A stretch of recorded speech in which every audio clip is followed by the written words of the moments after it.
Olá pessoal, boa noite a todos, sejam bem-vindos a mais uma aula. Hoje é uma aula da Escola de Mistérios.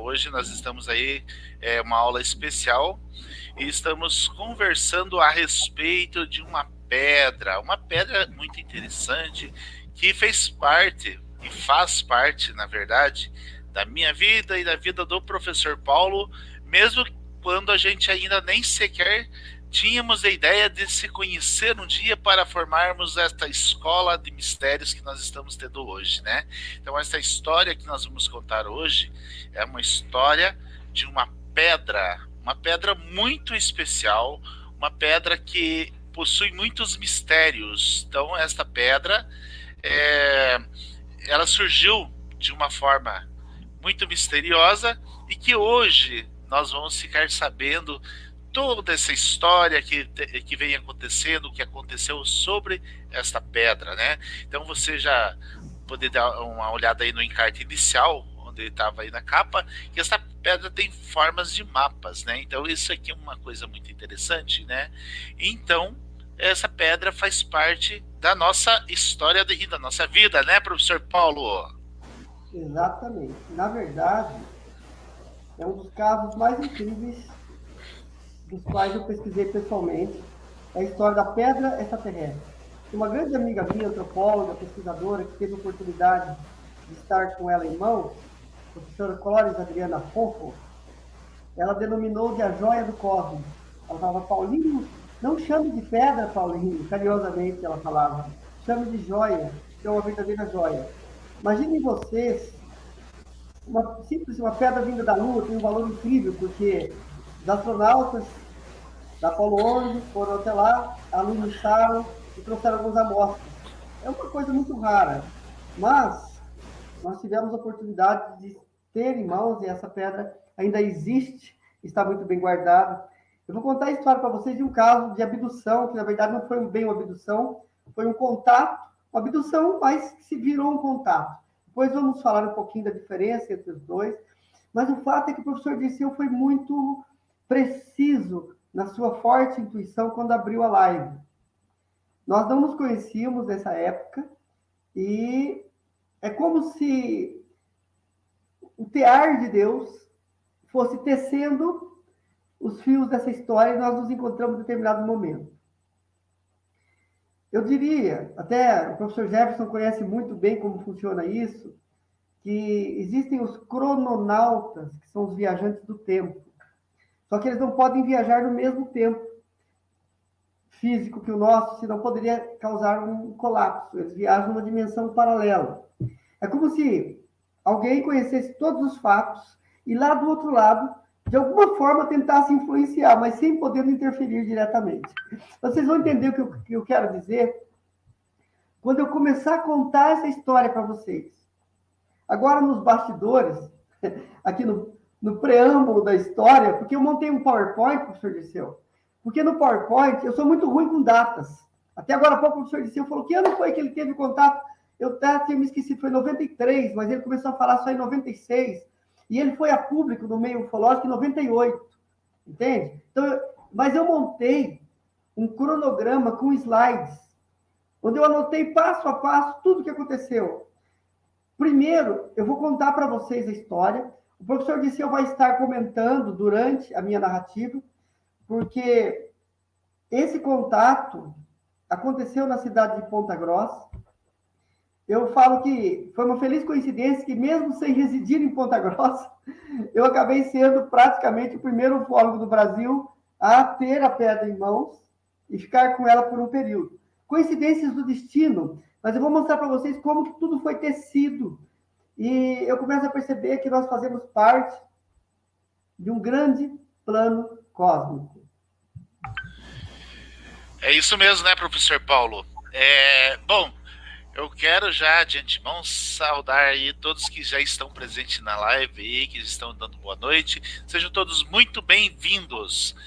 Por favor, compartilhe a live, se inscreva no canal, dá o curtirzinho aí, compartilhe aí com seus amigos, compartilhe aí no Facebook, porque essa live é mais uma das lives históricas da cidade de Ponta Grossa, da história da Escola de Mistérios e das grandes pessoas que fazem parte desta história. Eu não estou colocando aqui das grandes pessoas, eu e o Paulo, Não. mas todas as demais pessoas que fizeram parte, porque essa história, ela começou lá.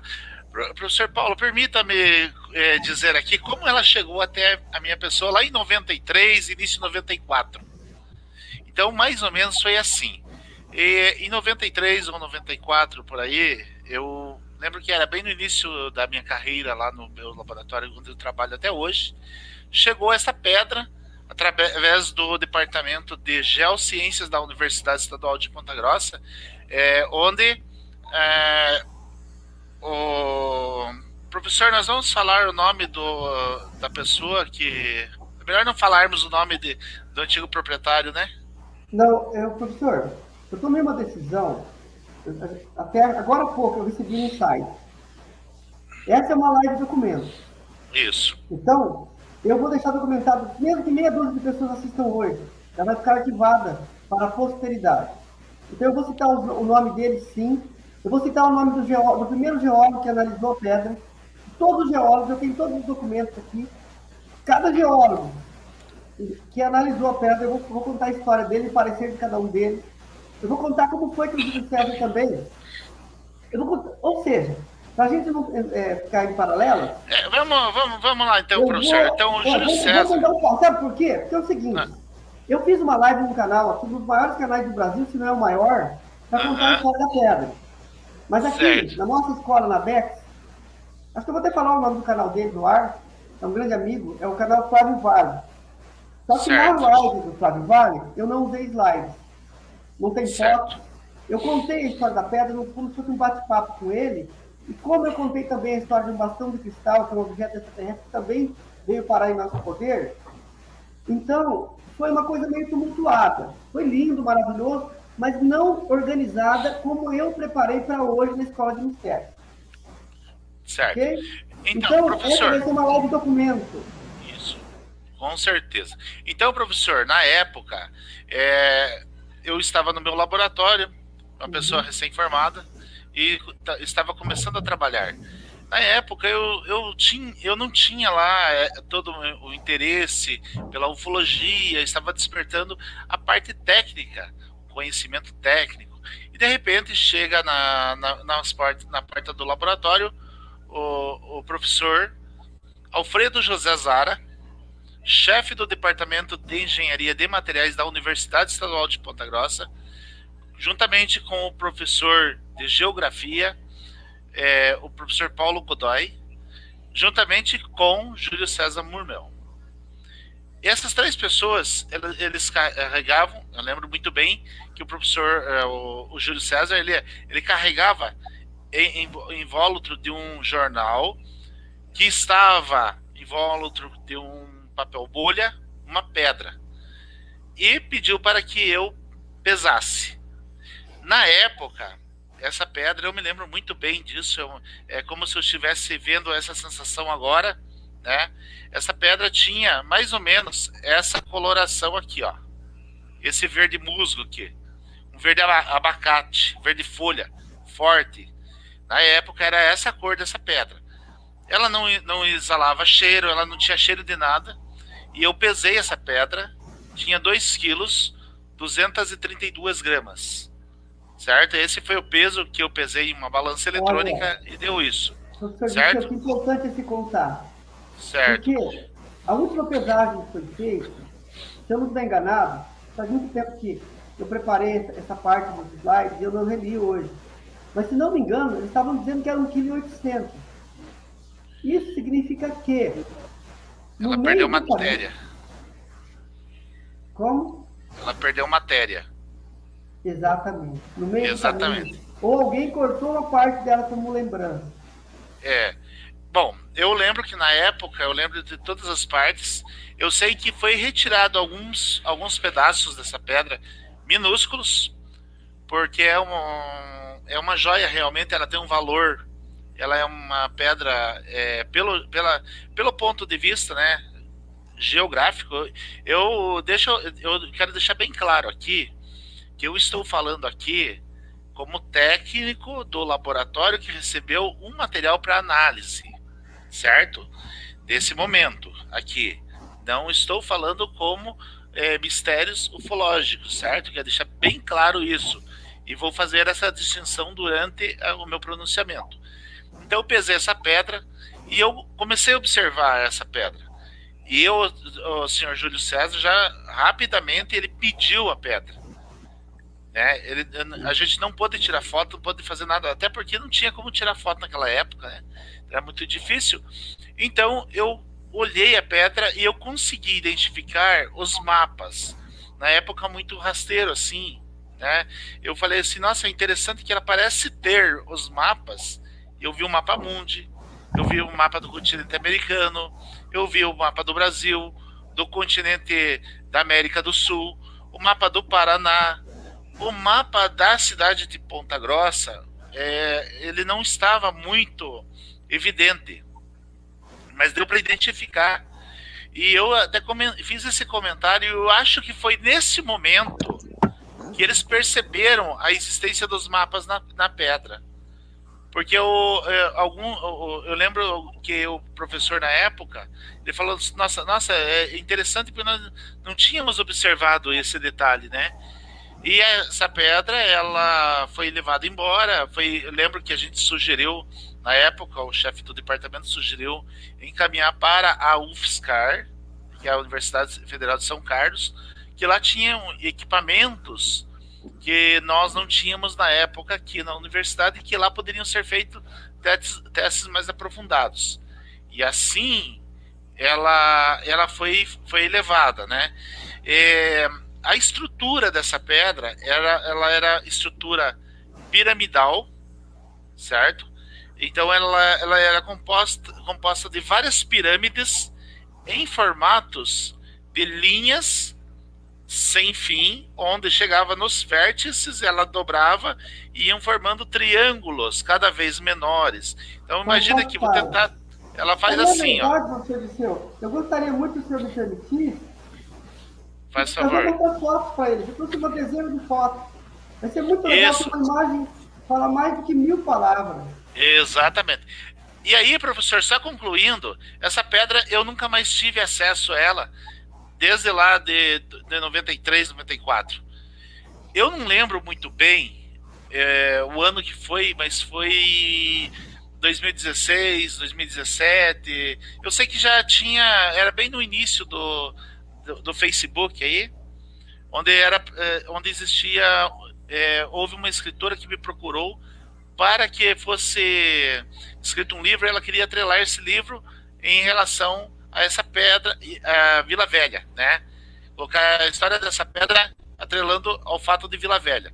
Então ela entrou em contato para saber essa história, e aí, para mim, essa história chegou da seguinte forma, que essa pedra teria sido encontrada no rio Tibagi por exploradores de areias. O rio Tibagi é um rio que tem aqui próximo, um rio que se extraía a areia na época, e que essa pedra foi encontrada lá e foi doada ao Júlio César Murmel.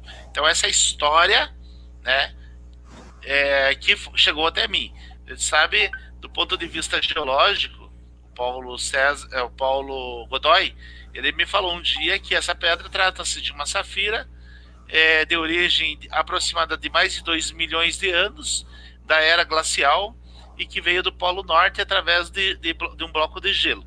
Então esta é a informação técnica, geológica, que eu tive na época e que pudemos passar. Agora, como que uma pedra dessa, com todos esses detalhes dos mapas, com muitos detalhes que vocês vão ver daqui a pouco, veio parar justamente na cidade, que tem um mapa da cidade e que tem alguns outros detalhes que a gente vai falar, que foram recentemente descobertos até em uma live que eu me surpreendi. Professor Paulo, pode dar continuidade. Então tá.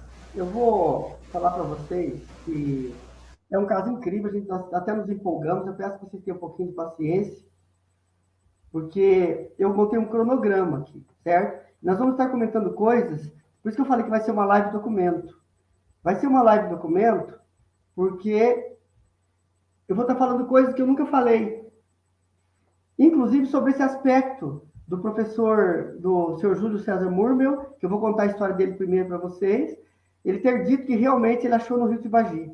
Ele era da igreja e ele era uma pessoa que se preocupava muito com a imagem, e ele procurou, para não se expor, num primeiro momento, não dizer a verdade. Ele falou, não vou falar que essa pedra foi entregue por extraterrestres, eu vou dizer que essa pedra eu achei no rio.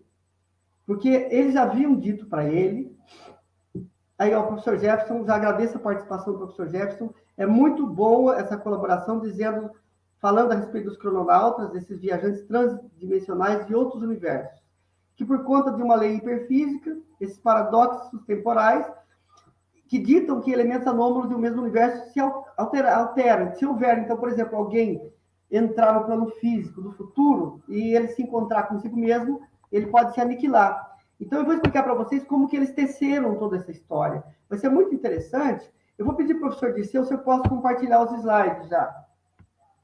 Compartilhar na tela. Vamos lá, então. Opa, deixa eu abrir o meu slide aqui. Aí. Professor, nós temos aí mais uma explicação do professor Jefferson sobre a perda da massa. Certo. Então, uma mesma linha de tempo causaria a destruição do universo que rompesse essa lei paradoxal. Por isso, os lotes somente podem vir de outras dimensões. Legal. É complemento da informação anterior. Perfeito. Professor, já está compartilhando a imagem aí? Não? Ainda não.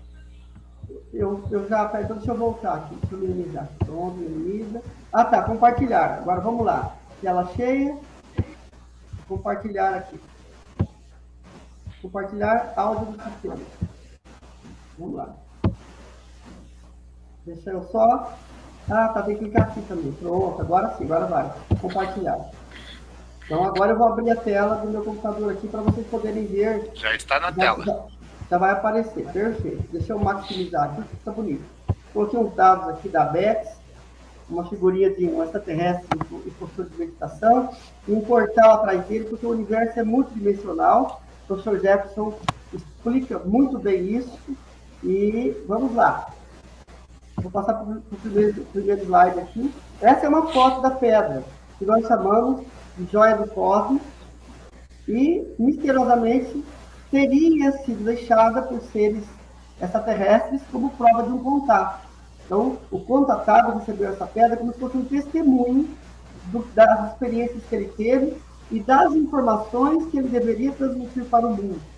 Nesse ângulo que vocês estão vendo a pedra, assemelha-se muito ao mapa do estado do Paraná, mas não se preocupem que daqui a pouco eu vou mostrar para vocês muitas fotos de vários ângulos, vocês vão ver que coisa incrível que é essa pedra. Mas eu quero mostrar para vocês também uma cronologia. Aqui eu estou fazendo alguns agradecimentos de pessoas que participaram dessa história, né? A própria cantora Elba Ramalho, Rafael Cury, Grupo de Contato de Manduarte, são pessoas que participaram de toda essa história da pedra. Então, aqui nós temos, pessoal, um slide, uma figurinha. Todo pesquisador de ufologia sabe que os extraterrestres têm uma tecnologia através da luz tratora, deve ter um nome técnico aí, através da qual eles conseguem arrastar pessoas para dentro da nave, a bordo da nave. Então, no dia 13 de junho de 1993, olha só, 13 de junho de 1993, o senhor Júlio César Murmel, da cidade de Ponta Grossa, ele foi levado a bordo da nave com carro e tudo. O senhor Dirceu deve conhecer o bairro de Uvaranda. Ele tinha uma vidraçaria no centro de Ponta Grossa, e todos os dias ele saía por volta de 18h15 da vidraçaria dele, e ia embora, e ele passava por uma área de mata que tem em Uvaranda. Naquela época, tinha uma área bem deserta. Professor. Sim? Vou fazer um comentário. Ele tinha uma das maiores vidraçarias na região de Uvaranas, próximo ao Colégio Borel, a vidraçaria comercial brasileira, Vicobras. Que legal. Nós estamos aqui falando, eu não sabia, esses dados aqui eu descobri há muito pouco tempo, a questão de pouquíssimo tempo, e antes desse fato acontecer ainda, eu descobri que a minha tia, olha só as ligações que a gente tem aí em toda essa história aí. A minha tia, que era irmã do meu pai, trabalhou com ele na Uhum. vidraçaria. Então, eu vou contar para vocês aqui exatamente. Na verdade, quando eu fui na vidraçaria dele, professor Disseu, eu não conhecia bem Ponta Grossa, e para mim era centro, mas o bairro de Varandas é bem grande, né? Então, eu Bem estive grande. totalmente. Eu vou contar um pouquinho para vocês. Se você quiser tirar o compartilhamento, eu vou contar uma historinha bem rápida para vocês poderem saber como foi que eu cheguei no Júlio César primeiro e como foi que eu resgatei essa história. Se o senhor quiser deixar o slide aí, pode deixar. Foi assim, Está a tua imagem aí. tá ok. O Rafael Cury, em 1998, observe, o contato foi em 93. 5 anos depois, em 98, eu fui participar de um congresso em Ponta Grossa com o Rafael Cury. E era um congresso que ele convidou vários contatados. Na época estava o Paul Willosack, vários contatados e abduzidos. E o nome da palestra era Eles estiveram frente a frente com os extraterrestres. Então, o que acontece? Eu estava na plateia como ufólogo, como pesquisador, e no intervalo do café, eu saí para tomar um ar lá fora e encontrei um senhor muito gentil, muito simpático, falou para mim quem que é o organizador do evento. Eu falei, por quê? Não, porque eu trouxe o cara participar do evento. Eu falei, mas não é assim, né? Ele deve ter uma carga, uma grade horária. Ele falou, não, Paulo, eu trouxe aqui um material que vai lhe interessar muito. Eu vou te levar para até ele. Aí levei o seu Júlio César Murmel até o Rafael Cury. E ele falou, olha, Rafael, eu tive uma experiência com extraterrestres, eu fui abduzido também. Eu falei, tudo bem, mas eu tenho uma grade. Se eu soubesse, teria convidado o senhor e tal. Eu falei assim, não, só que eu tenho uma prova do contato. Aí o Rafael falou, o senhor tem uma prova? Tem uma prova física, que é uma pedra. E o Rafael falou para ele, mas onde está? Não, eu não trouxe por questão de segurança, mas eu trouxe vídeos e fotos. Aí o Rafael falou, então, Rafael, claro, né? Teve aquele feeling, aquele insight, e resolveu abrir um espaço para ele de 15 minutos. Ele falou, então eu vou encerrar o coffee break mais cedo e o senhor já entra. Eu vou dar 15 minutos para o senhor falar a sua história. E foi assim que o Rafael fez. O Júlio César entrou, projetaram já no telão, naquela época eu estava usando o Data Show, os vídeos da pedra, e depois o Júlio contou rapidamente essa história que eu estou começando a contar para vocês aqui agora.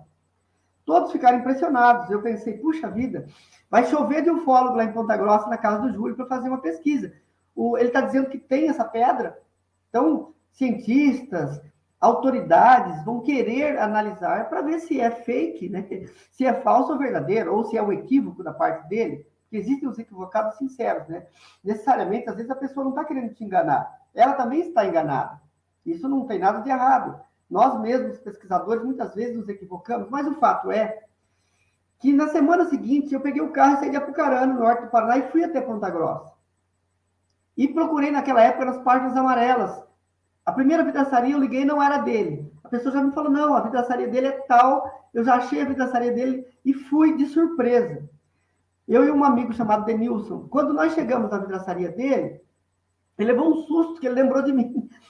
Eu falei, ó, seu Júlio, desculpa aí, vim de improviso, eu estava passando por aqui, por Ponta Grossa, resolvi fazer uma visita para o senhor, eu gostaria de saber se algum ufólogo já está fazendo pesquisa nessa área, etc., descobriu mais alguma coisa. Ele falou assim, não, ninguém veio me procurar, eu achei incrível, né?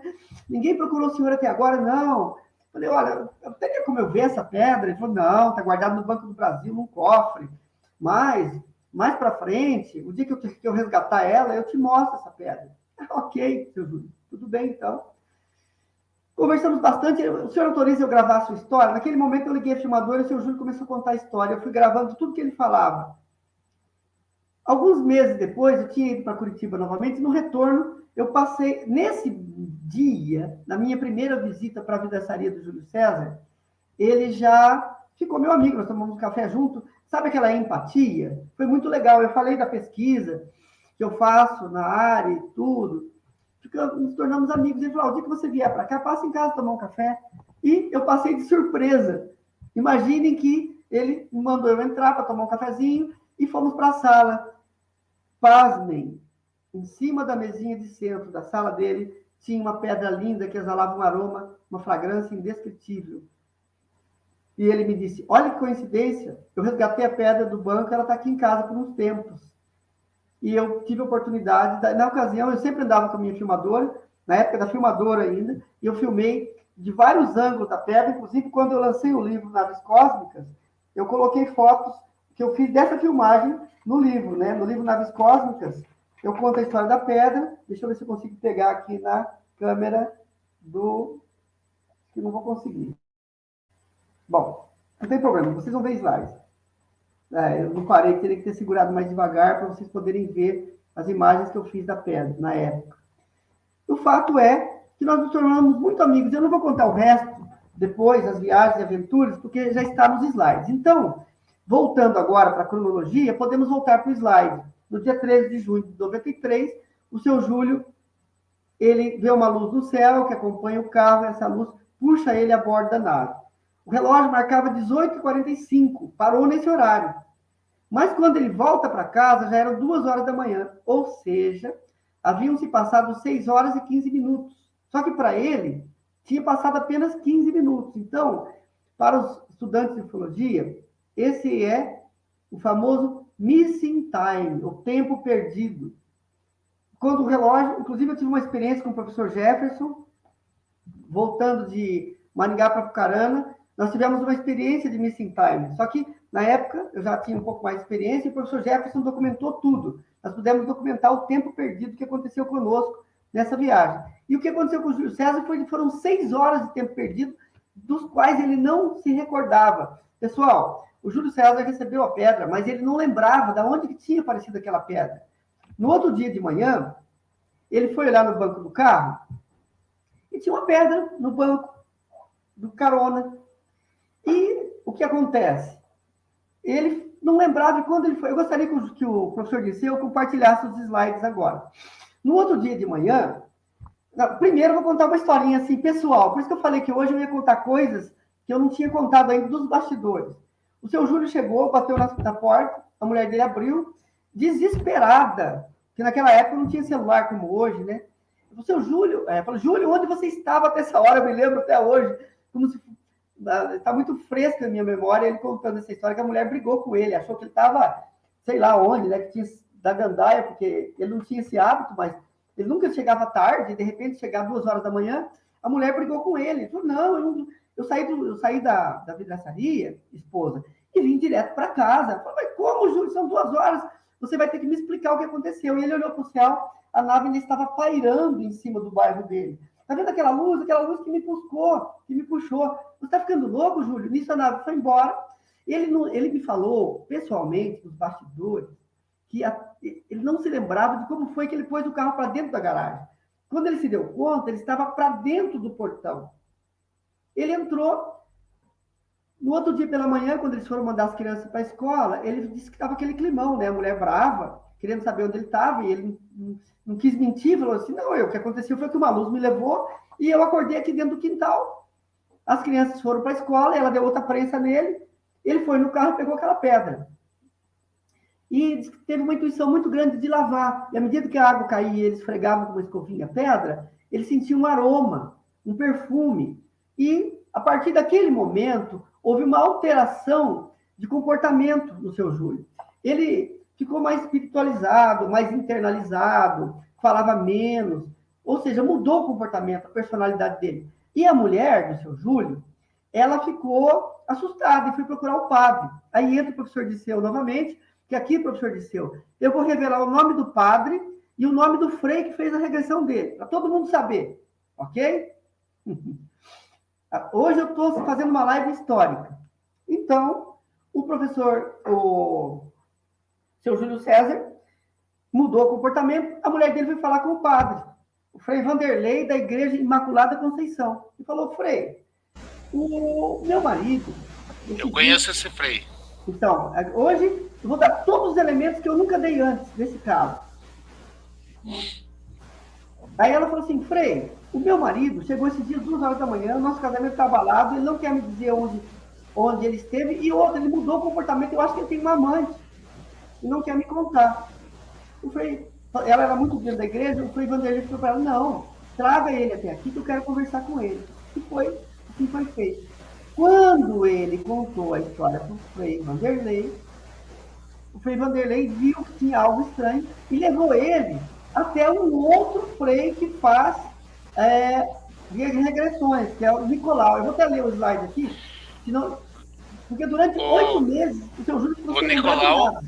o Aqui, Nicolau ó. é do. O Nicolau, na época, era do Seminário Diocesano São José, lá na entrada do Jardim Paraíso, Então, próximo da quando universidade. que bom que o senhor conhece tudo, porque ó, ele me falou o seguinte: 3 meses após essa conversa, foi realizada uma regressão organizada por Frei Vanderlei, da Igreja de Imaculada Conceição, com mais 3 ministros da Sagrada Comunhão, que falou com o senhor Nicolau, que é o dirigente espiritual do Seminário de São José, da Renovação Carismática no Jardim Paraíso, em Ponta Grossa. Todos os dados aí. A regressão iniciou-se às 21h30. Ó, a regressão iniciou 21h30. Encerrou-se às 3 da manhã. Só que aconteceu uma coisa. O Alfredo Welker sabe disso.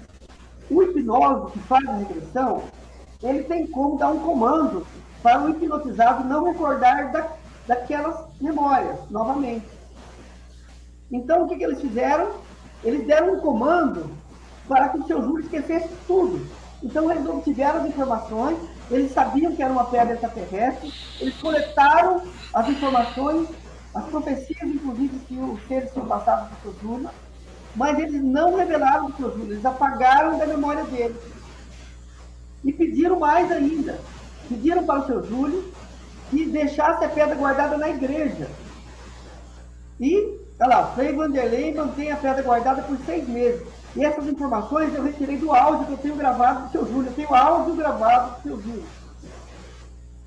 Nesse período, o seu Júlio recebe a visita de 2 oficiais do Exército. E eles disseram o seguinte: nós ficamos sabendo que o senhor tem um meteorito aí, e se for meteorito, é de propriedade do Exército, nós vamos confiscar. O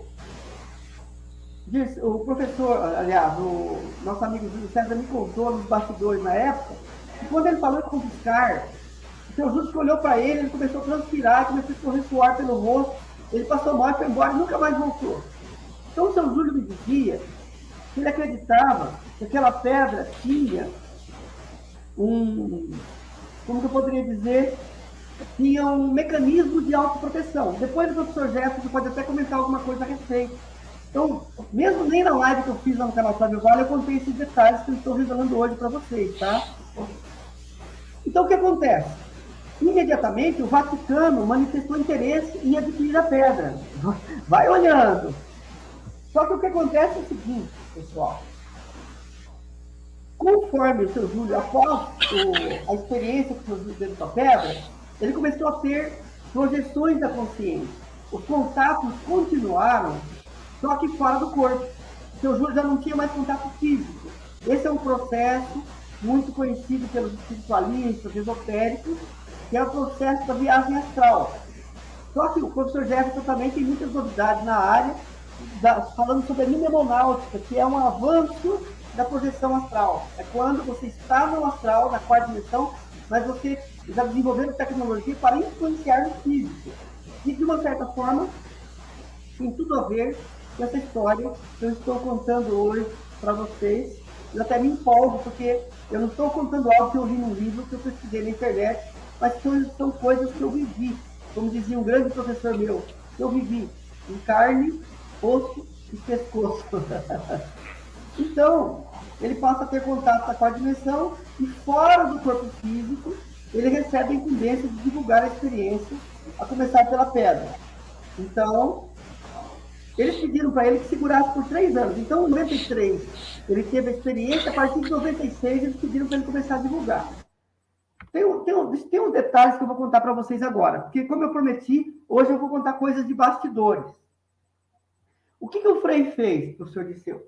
O Frei pegou e nomeou o senhor Júlio César como ministro da Eucaristia e da Comunhão. Então, deu um cargo para ele, esperando que assim ele se apegasse ao cargo e ficasse calado. Nesse meio de tempo, eles estariam intermediando a remessa da pedra para Roma. E o senhor Júlio falou: bom, eles me autorizaram a vender a pedra. Eles disseram para ele que essa pedra iria parar nas mãos de uma pessoa muito espiritualizada, e ele estava autorizado até a vender a pedra, mas que esse dinheiro fosse investido em causas espirituais, em causas de ajuda comunitária, e que pediram para ele que ajudasse as crianças, porque tinha uma série de crianças índigo, crianças especiais nascendo, que estavam sendo sabotadas. Então, ele precisou criar um abrigo para proteger essas crianças. Essa foi a missão que ele recebeu, ok? Isso também nunca foi ventilado, assim, publicamente. Vamos lá. Bom, esse slide que vocês estão vendo aí, entrou meio de revestrez, está meio fora de ordem, porque eu estou aí com o Papa da Ufologia do Brasil, um dos mais antigos pesquisadores ufólogos. Ele está segurando a pedra nas mãos, com uma lupa na mão direita e a pedra na mão esquerda. Então, eu coloquei essa pedra, isso foi bem depois de toda a história acontecida, para mostrar para vocês que eu procurei, eu achava, né, que ele iria se interessar e abrir uma comissão de ufólogos para investigar essa pedra. E, na verdade, aconteceu o contrário, ele nos sabotou. Eu confiei no o mais famoso ufólogo, falei, ele vai fazer eu não quero aparecer. Conta a história do Júlio César e pesquisa a história da pedra. Eu sou só um canal. Eu achei que ele fosse fazer isso. Ele não fez, não divulgou, nunca soltou uma nota, um artigo a respeito. E eu percebi que, na verdade, alguns ufólogos, não vamos generalizar, vamos dizer alguns, quando eles ganham expressividade, notoriedade, certos departamentos de países, eles oferecem uma ajuda de custo para eles, para ter um monitoramento das informações que são levadas a cabo. Então, qualquer descoberta que esse ufólogo faz, seja de tecnologia alienígena, seja de algum material que comprove cabalmente a existência dos seres, é imediatamente confiscado por eles. Então, eles compram. Então, se você é um ufólogo desconhecido, beleza. Você pode rasgar a boca de falar. Mas se você já é conhecido e você já tem credibilidade, o que você fala, em poucos minutos, a mídia toda está repetindo. Então, eles te controlam. Então, não estou citando nomes, mas eu só estou mostrando para vocês que eu documentei. A pedra foi levada em mãos da pessoa. Continuando nossa história, eu vou fazer uma digressãozinha. Professor Paulo. Pois não. Antes de você continuar, eu queria falar o seguinte, que aqui em Ponta Grossa, pouquíssimas pessoas tiveram acesso a esta pedra entre 93 e 96, 97, aí que você teve acesso a essa pedra. Pouquíssimas pessoas tiveram. Eu fui uma das primeiras pessoas a segurar esta pedra nas mãos, do ponto de vista da ufologia, e que a gente pode considerar assim, alguém que pesquisa a ufologia.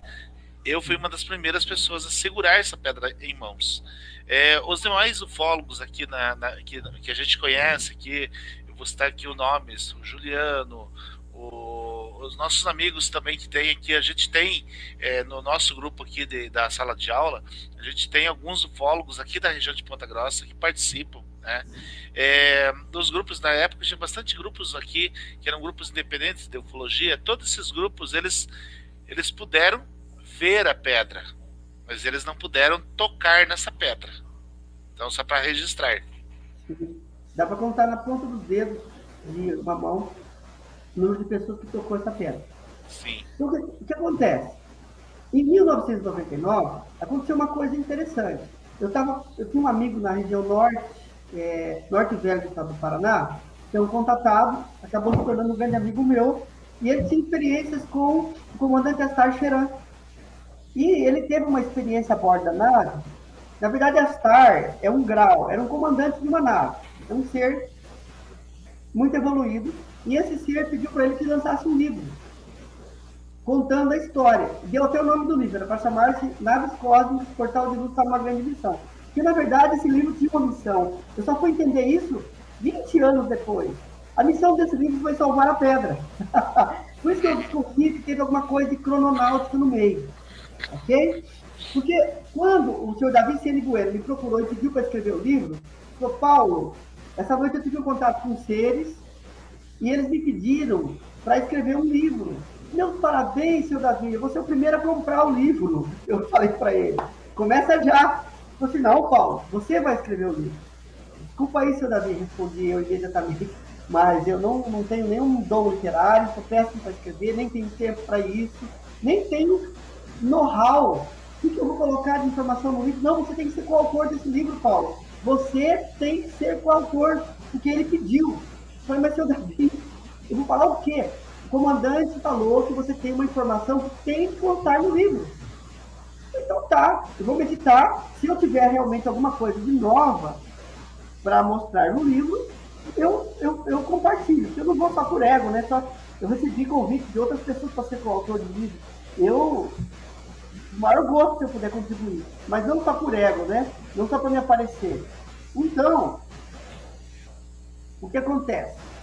Eu peguei e fui a meditar e me lembrei que, recentemente, eu havia estado em Ponta Grossa, visitado o Júlio César, e eu tive conhecimento da pedra.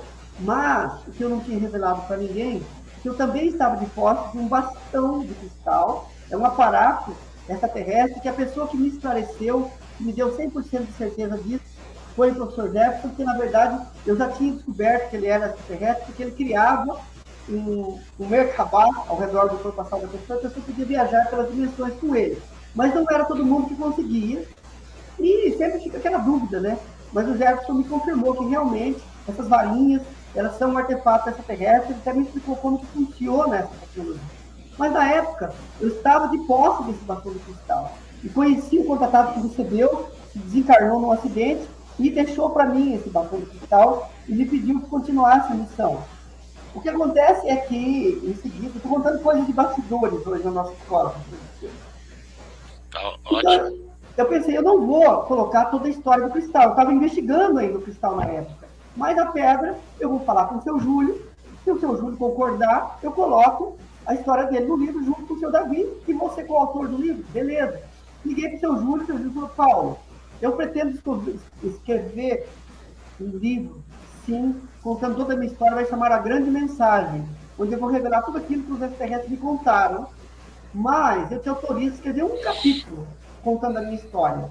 E como eu já tinha tudo gravado, filmado, eu tenho filmado tudo que ele falou, então converte aquilo que eu falei em texto e pode colocar no livro, está autorizado. Eu peguei e fiz. Aí liguei para o seu Davi e falei, vamos começar, e começamos um trabalho para escrever esse livro. O que acontece é que a Elba Ramalho, a cantora Elba Ramalho, foi fazer um show em Ponta Grossa, na Feira Agropecuária de Ponta Grossa, e todo mundo sabe que ela é mística, ela pesquisa os casos de aparição de Nossa Senhora, ela pesquisa também a questão dos extraterrestres, se bem que essa parte dos extraterrestres ela pesquisa bem mais em off, porque teve uma época que ela denunciou no programa do Ratinho publicamente os reptilianos, e certas coisas, ela foi muito perseguida, rendeu processo, um monte de coisa, e ela falou para mim, Paulinho, publicamente, eu não falo mais sobre extraterrestre, publicamente. Mas o que acontece? Ela estava em Ponta Grossa fazendo show, e quando ela foi participar de uma entrevista na rádio em Ponta Grossa, um dos locutores perguntou para ela se ela tinha ouvido falar do caso do Júlio César. Ela falou, não, nunca ouvi falar. E o cara contou para ela, o locutor disse que em Ponta Grossa morava um senhor que era radialista também, porque o Júlio César, nos tempos de ministro da Eucaristia, porque o Júlio César tinha um programa chamado Hora da Ave Maria. E no programa Hora da Ave Maria, ele fez amizade com vários locutores e contou essa história para um deles. E esse comentou com a Elba Ramalho o caso dele. E a Elba falou, você pode me conseguir o contato do seu Júlio, por favor? Esse locutor, correndo, localizou o Júlio e pediu que o Júlio fosse até o hotel em Ponta Grossa, onde a Elba estava hospedada. O seu Júlio foi até o quarto da recepção do hotel, conversou com a Elba, e o seu Júlio, eu quero muito ver essa pedra, eu preciso tocar nessa pedra. E o seu Júlio falou, Elba, a pedra está muito bem guardada, eu não trouxe comigo, obviamente, eu não fico saindo por aí com essa pedra, mas para você, se você quiser ver a pedra, eu consigo, vamos marcar um horário. Aí a Elba falou, então eu vou fazer o show, quando eu acabar o show, se eu fizer o último bis, eu vou sair pelos fundos do palco e já encontro o senhor. E assim foi feito. Eles foram, até teve uma equipe de policiais que escoltou a Elba até o bairro onde ele morava, e na casa dele, a Elba pôde ver a pedra. E uma das coisas que a Elba perguntou para o seu Júlio foi o seguinte, seu Júlio, me diga uma coisa, o senhor nunca divulgou isso na mídia? Aí o seu Júlio resumiu, né? Contou para ela, falou, não, eu comentei para alguns ufólogos aí, mas teve um amigo meu, o Paulo César de Oliveira, que escreveu um livro contando a história da pedra. O senhor tem esse livro? Eu tenho. Eu tinha deixado 10 exemplares para o seu Júlio para ele divulgar em Ponta Grossa. E o seu Júlio deu um exemplar desse livro, que vocês estão vendo a capa na telinha aí, para a Elba, e a Elba leu o livro. Imagine que na semana seguinte, eu trabalhava no banco naquela época, no Bradesco, eu recebi uma ligação de um ufólogo, na época, chamado Esdras Martins. Na época ele foi bem conhecido nos meios ufológicos. Eu perdi o contato com ele, nem sei se ele é vivo ainda. E o Esdras Martins falou, você é o ufólogo Paulo César de Oliveira? Eu falei, sim. Ele falou, olha, Paulo, é o seguinte, a Elba leu o seu livro e ela quer conhecê-lo.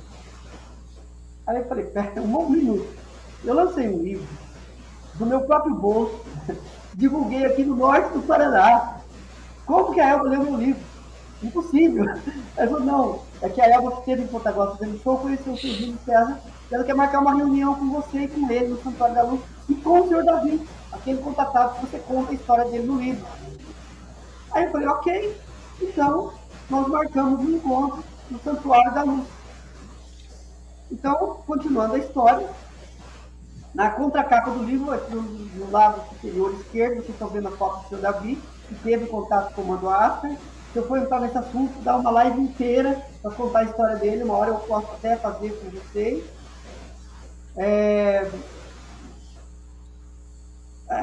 Uma foto do bastão de cristal no rodapé do livro, esverdeado ali, vocês podem ver ali também. Tem até uma setinha em vermelho, imagens de um bastão de cristal, outro objeto que vocês podiam contar. No meio, fotos da pedra e em cima, foto do seu Davi.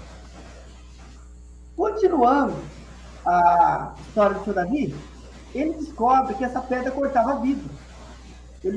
Ela tinha grau 9 de dureza, o professor Disseu vai entender o que eu estou falando aí. E cortava vidro. O que ele falou? Bom, então tem que fazer uma análise. Então eu vou até ler o meu slide aqui para mim não sair do roteiro. Após o senhor Júlio descobrir que a pedra cortava vidro, ele resolve fazer uma análise e, para chamar a atenção, decide também realizar a primeira divulgação em 1995, através do SBT de Curitiba. Receando cair no descrédito, declara ter encontrado no Rio Tibagi durante uma pescaria. Então aí entra essa desinformação que foi dada, seu Disseu. Então, ele só poderia falar dos extraterrestres a partir de 96. Eu não sei por que carga d'água, ele resolveu falar que encontrou no Rio Tibagi durante uma pescaria. E daí, em 98, ele vai no congresso organizado pelo Rafael Cury, no Paraná City Hotel em Curitiba. O evento especialmente para estudar experiências de contatados. E o título, eles estiveram frente a frente com os ETs. Então tinha mais de 300 pessoas e foi aí que eu conheci o seu Júlio. 7 meses após o novo... Então, isso foi em 98. 7 meses após esse congresso que teve lá, ele foi convidado a fazer mais uma palestra no Centro Cívico Curitiba pelo ufólogo Alcione Giacomini. Na época, o Alcione trabalhava no SBT e organizou um encontro de ufologia no Centro Cívico. Eu participei desse encontro de ufologia. Estava até o ator Norton Nascimento, várias personalidades. Aquela escritora que escreveu Anjos Cabalísticos. E o Júlio foi um dos palestrantes. E eu filmei toda a palestra do Júlio, gentilmente. O Alcione Giacomini me permitiu filmar e serviu de elemento para o livro também. Agora vamos à primeira análise. Essa é um fato histórico, porque o professor Disseu estava participando disso. Mas aqui, vamos lá, abre aspas. Essa aqui é uma aspas que eu coloquei porque eu estou reproduzindo exatamente o que o Júlio fala na gravação que eu tenho. Ele falou: conheci um professor de geologia, formado pela Universidade de Campinas, da Unicamp, atualmente lecionando no campus da Universidade de Ponta Grossa, estado do Paraná. Falei com ele sobre a pedra, mas sempre afirmando, quando me perguntavam, que havia encontrado em um rio. Entendeu? Aí, ele realiza a primeira análise no Departamento de Geologia da Universidade de Ponta Grossa. E quem que foi um dos pesquisadores, técnicos do laboratório e tudo, geólogo, que participou, esse que está conosco aqui na live hoje, o senhor Disseu Lembra? Então, eles não conseguiram definir que tipo de mineral era. Na hora, eles disseram que as formas triangulares e octaédricas não condizem com as formações rochosas da escala terrestre. Então, naquele momento, eles não conseguiram classificar a pedra. Aqui é um resumão, viu, professor Disseu?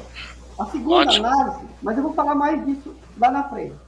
A segunda análise feita da pedra foi feita no Instituto Brasileiro de Gemologia e Mineralogia, o IBRAGEM, no Rio de Janeiro. Essa análise já foi intermediada pela cantora Elba Ramalho. Foi feito pela pessoa mais renomada do Brasil na época em gemologia e mineralogia. Aí está o nome dele, Dr. Carlos Amaral. Abre aspas, palavras do Dr. Carlos Amaral. Em 30 anos de estudo sobre rochas e minerais, eu nunca tinha visto coisa igual. E pediu para eles que tivessem muita cautela com a pedra. Tomando-a em mão, ele ficou impressionado com as suas características da formação. Disse ele que em 30 anos de estudo sobre os rochas minerais, nunca tinha visto coisa igual, e ainda mais nos advertiu. Abre aspas, aqui eu estou reproduzindo o diálogo do Júlio. Então, o que eu estou falando, eu posso provar que eu tenho isso filmado. Vocês se arriscaram muito vindo até aqui com essa pedra, porque ela vale uma fortuna. Fechando as cortinas, retornou para sua escrivaninha e falou que faria um pequeno exame nela, mas que seria necessário um exame mais profundo para saber exatamente o que ela é em termos de mineral. Ele me deu, aqui o seu Júlio falando, né? Ele me deu o endereço de um colecionador de pedras que mora na capital do estado do Paraná. Por sinal, um dos maiores centros de estudos e pesquisas em mineralogia do Brasil, hoje tombado como patrimônio histórico para conhecimento e desenvolvimento de estudos sobre todos os minerais do planeta. Talvez o professor Disseu até conheça, o Dr. Guido Bocaneiro. Como que é o nome do instituto? O nome do geólogo é Guido Bocaneiro. Não, o instituto. Eu estou lendo aqui, eu não me lembro agora, deixa eu ver se ele falou aqui. Certo. Uma pessoa de alta qualificação e conhecimento de mineralogia, diga-se de passagem, um renomado professor em geologia e outros conhecimentos científicos da área, com alto conhecimento sobre todos os minerais da escala terrestre. Então, esse senhor, e na verdade, ó, ele fala que quem indicou o Dr. Guido Bocaneiro foi o pessoal do Rio de Janeiro. Olha só, ele ainda brincou comigo, Paulo, eu fui lá no Rio de Janeiro para analisar a pedra, no Ibragem. O Dr. Carlos Amaral mandou procurar um professor aqui do Paraná, de Curitiba, o Dr. Guido Bocaneiro. Então ele tinha uma espécie de museu de pedras. Provavelmente, professor Paulo, provavelmente é do Instituto do Tecpar. Instituto Tecnológico do Paraná. Pode ser. Eu anotei os dados e o que eu estou reproduzindo aí foi o diálogo do Júlio. Sim, sim. Eu nunca fui atrás desses dados. Mas hoje, historicamente, o senhor está recebendo todo o quebra-cabeça. Com certeza. A terceira análise foi feita no Centro de Observação e Estudos Geológicos em Curitiba. Aqui, ó, o próprio Dr. Guido Bocaneiro, Centro de Observação e Estudos Geológicos em Curitiba. Dr. Guido Bocaneiro, professor de Geologia, que era aquela pessoa que já tinha feito uma análise anteriormente, foi a segunda análise que ele fez, né? E a terceira análise na história da pedra. Uma pessoa de alta qualificação e conhecimento de mineralogia, juntamente com o doutor e professor de grande conceito da Universidade Estadual do Paraná, e em todo o Brasil, o Dr. Nelson Schulder. Já ouvi falar. Após observar a pedra, o Dr. Nelson se oferece para realizar um minucioso exame nela, para ver que tipo de composição, de que material ela era constituída, se era radioativa ou não, e o porquê de suas características. Daí eles marcaram uma nova data. Aí eu abri parênteses, que aqui eu estou reproduzindo frases do seu Júlio, abre aspas, né? Parênteses não, aspas. Houve um certo interesse do Dr. Guido em adquirir a pedra para expor, segundo ele, no Centro de Estudos e Pesquisas para observações, análise e estudos por parte de outros pesquisadores. Né? Vamos para a quarta análise, né? Aí ele voltou numa outra ocasião. No laboratório de análise geológica do Dr. Nelson estavam mais 6 pessoas da sua inteira confiança, sendo todos professores formados na Universidade Estadual da capital do estado do Paraná, 2 deles também formados em fotografia e possuem 2 câmeras fotográficas de última geração. Resultado. Vamos lá. Eles começaram a estudá-la, examiná-la de todas as formas possíveis. Depois de várias horas examinando, com raio-x, peso, grau de dureza, características, formas geométricas, relevo, simbologias, cor, bombardeamento com raios ultravioleta, medidas de todas as partes, fratura, clivagem, brilho, fluorescência e filtro Seyssel. Eu nem sei o que é, professor, filtro Seyssel. Chegaram a uma possível conclusão. Tratar-se de um mineral classificado como um corindo. O que é um corindo? É uma variedade de safira, com grau 9 de dureza na escala de Mohs, características de formação totalmente desconhecidas dos demais corindos da escala terrestre. Conforme relatos certificados de análise fornecidos pela Universidade Federal do Paraná e assinados pelo professor e doutor Nelson Lee Scholder e pelo consultor Antônio Fialho Sobanco. Então, esse relatório, quem possui é a Elba, porque o seu Júlio passou esse relatório para ela.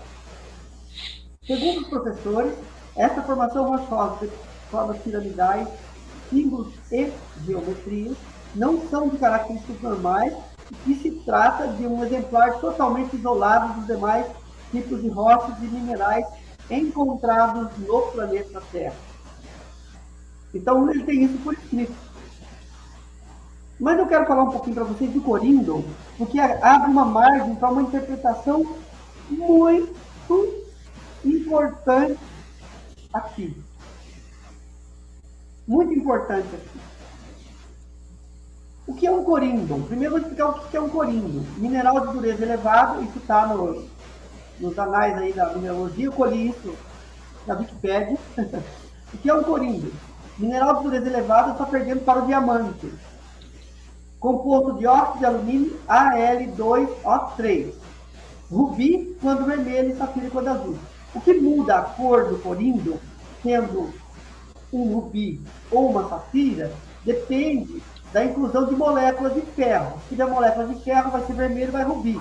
Se tiver outro tipo de molécula de titânio, vai ser azulado, vai ser um corindo. Só que eles encontraram um terceiro elemento nessa pedra, uma substância que eles não conseguiram classificar dentro do espectro. Então, o corindo, dentro da, digamos assim, na parte mais espiritual, é a gema que define o espírito humano e os seus sentimentos. A pedra do outono e do mês de setembro. Por isso, professor, no último dia do mês de setembro, nós estamos fazendo essa live, nós estamos fazendo uma conexão energética aí, ok? Caramba, que coisas, né? É, o universo é consciente. Eu não planejei nada, tá? Os nativos do Sri Lanka e Birmania acreditam que quem usar essa pedra sagrada fica protegido por Deus e tem a faculdade de ouvir e compreender os oráculos mais profundos. Os antigos acreditavam que a safira possuía o poder de influenciar os espíritos e ser uma excelente aliada para criar paz entre os inimigos. Os cingaleses de hoje consideram-na como protetora contra os males e doenças da alma. Agora vem um mistério muito grande, e já que nós estamos na escola de mistérios, vamos dar uma canja. Quem já ouviu falar dos 10 mandamentos? Todo mundo, né? Onde foram escritos os 10 mandamentos? Todo mundo sabe que numa pedra. Agora, pouquíssima gente sabe que os 10 mandamentos foram escritos em uma pedra de safira. Ok? Outra informação. Já ouviram falar dos 10 sefirotes da Cabala? Séfira. Vem da palavra? Safira. Yes. Seguimos em frente. Vocês estão vendo aí, no rodapé do slide, uma safira terrestre. E como é a formação dela. Como que ela é encontrada em natura. O corindon terrestre. Com as suas moléculas hexagonais. Ok? Agora, veremos que a pedra tem uma formação completamente diferente. Safira da Terra, safira que o seu Júlio recebeu. Então, observem que aqui, essa foto, nós colocamos ela em um ângulo dá para perceber exatamente o mapa do Paraná. E tem uma descoberta que foi feita pelo professor Dirceu, depois eu quero que ele fale um pouco a respeito, que para mim foi uma das mais importantes descobertas na história dessa pedra. Não é por acaso. Ele descobriu que além das características geopolíticas, né, que ela tem o formato do mapa do Paraná, porque isso é uma divisão geopolítica, ela tem também o relevo do Paraná. É isso mesmo, professor. É importante a gente mostrar aqui que ela, depois num mapa mais detalhado, a gente vai poder ver que ela mostra a divisão do primeiro planalto, do segundo planalto, do terceiro planalto com muita, assim, com muitos detalhes. E tem mais alguns detalhes aí que a gente vai mostrar na sequência. Exatamente. Então veja bem, essa é uma live histórica, por isso que eu falei que é uma live documento. Não importa se vai ter 10, 20 ou 1000 pessoas assistindo. Que vai estar registrado toda a história dessa relíquia, vai estar registrada aqui hoje, ao vivo, para quem está vendo agora ao vivo.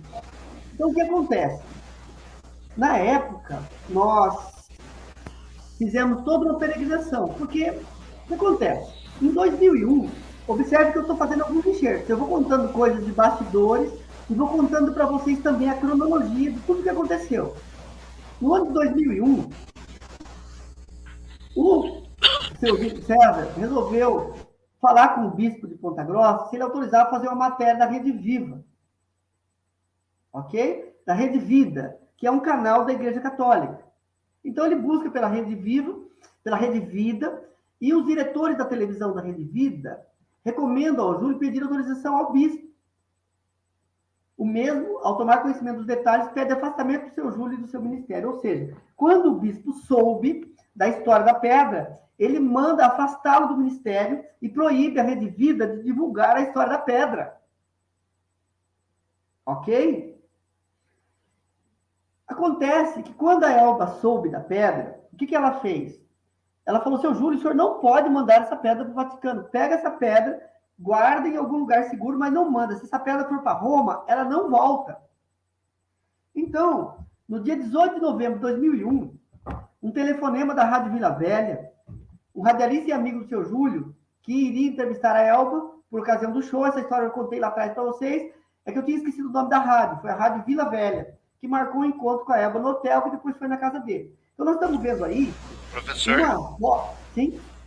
Bom, só para atualização, Rádio Vila Velha era uma rádio bem antiga na cidade de Ponta Grossa, que mais tarde ela tornou-se a Rádio Lagoa Dourada e ela mais tarde ela foi mudando de nomes, né? Então ela hoje, como Rádio Vila Velha, ela não tem mais, não existe mais essa rádio. Olha que legal, olha que história. Nós estamos falando de coisas, pessoal, que aconteceram, nós estamos em 2021, aconteceram há 20 anos atrás. Mas essa história está mais viva do que nunca, conforme vocês poderão ver mais adiante. Essa história de como foi que ele marcou o encontro com a Elba. E aqui, eu tinha parado de contar a história para vocês da nossa reunião no Santuário da Luz. Então, nós marcamos uma reunião no dia 1º de março de 2002. Vocês estão vendo nessa foto aí, do lado esquerdo, atrás do pilar, mas aparece ele inteiro, é o seu Davi. Do lado direito do vídeo, né? Aqui aparece ao contrário para vocês aí, não sei. O Júlio César. Está ao lado da Elba, bem pertinho, o Júlio César Múrmio, fica registrada a foto dele e a Elba com a pedra na mão. E nesse dia, eu pude registrar, pessoal, pessoalmente, eu tenho a filmagem até hoje, aquela imagem que vocês estão vendo no centro, entre a Elba e o Júlio, começou a chorar e escorrer lágrimas. Eu documentei isso exatamente ao meio-dia, eu tenho essa filmagem, tá? Houve um evento, uma manifestação muito interessante aí nesse dia.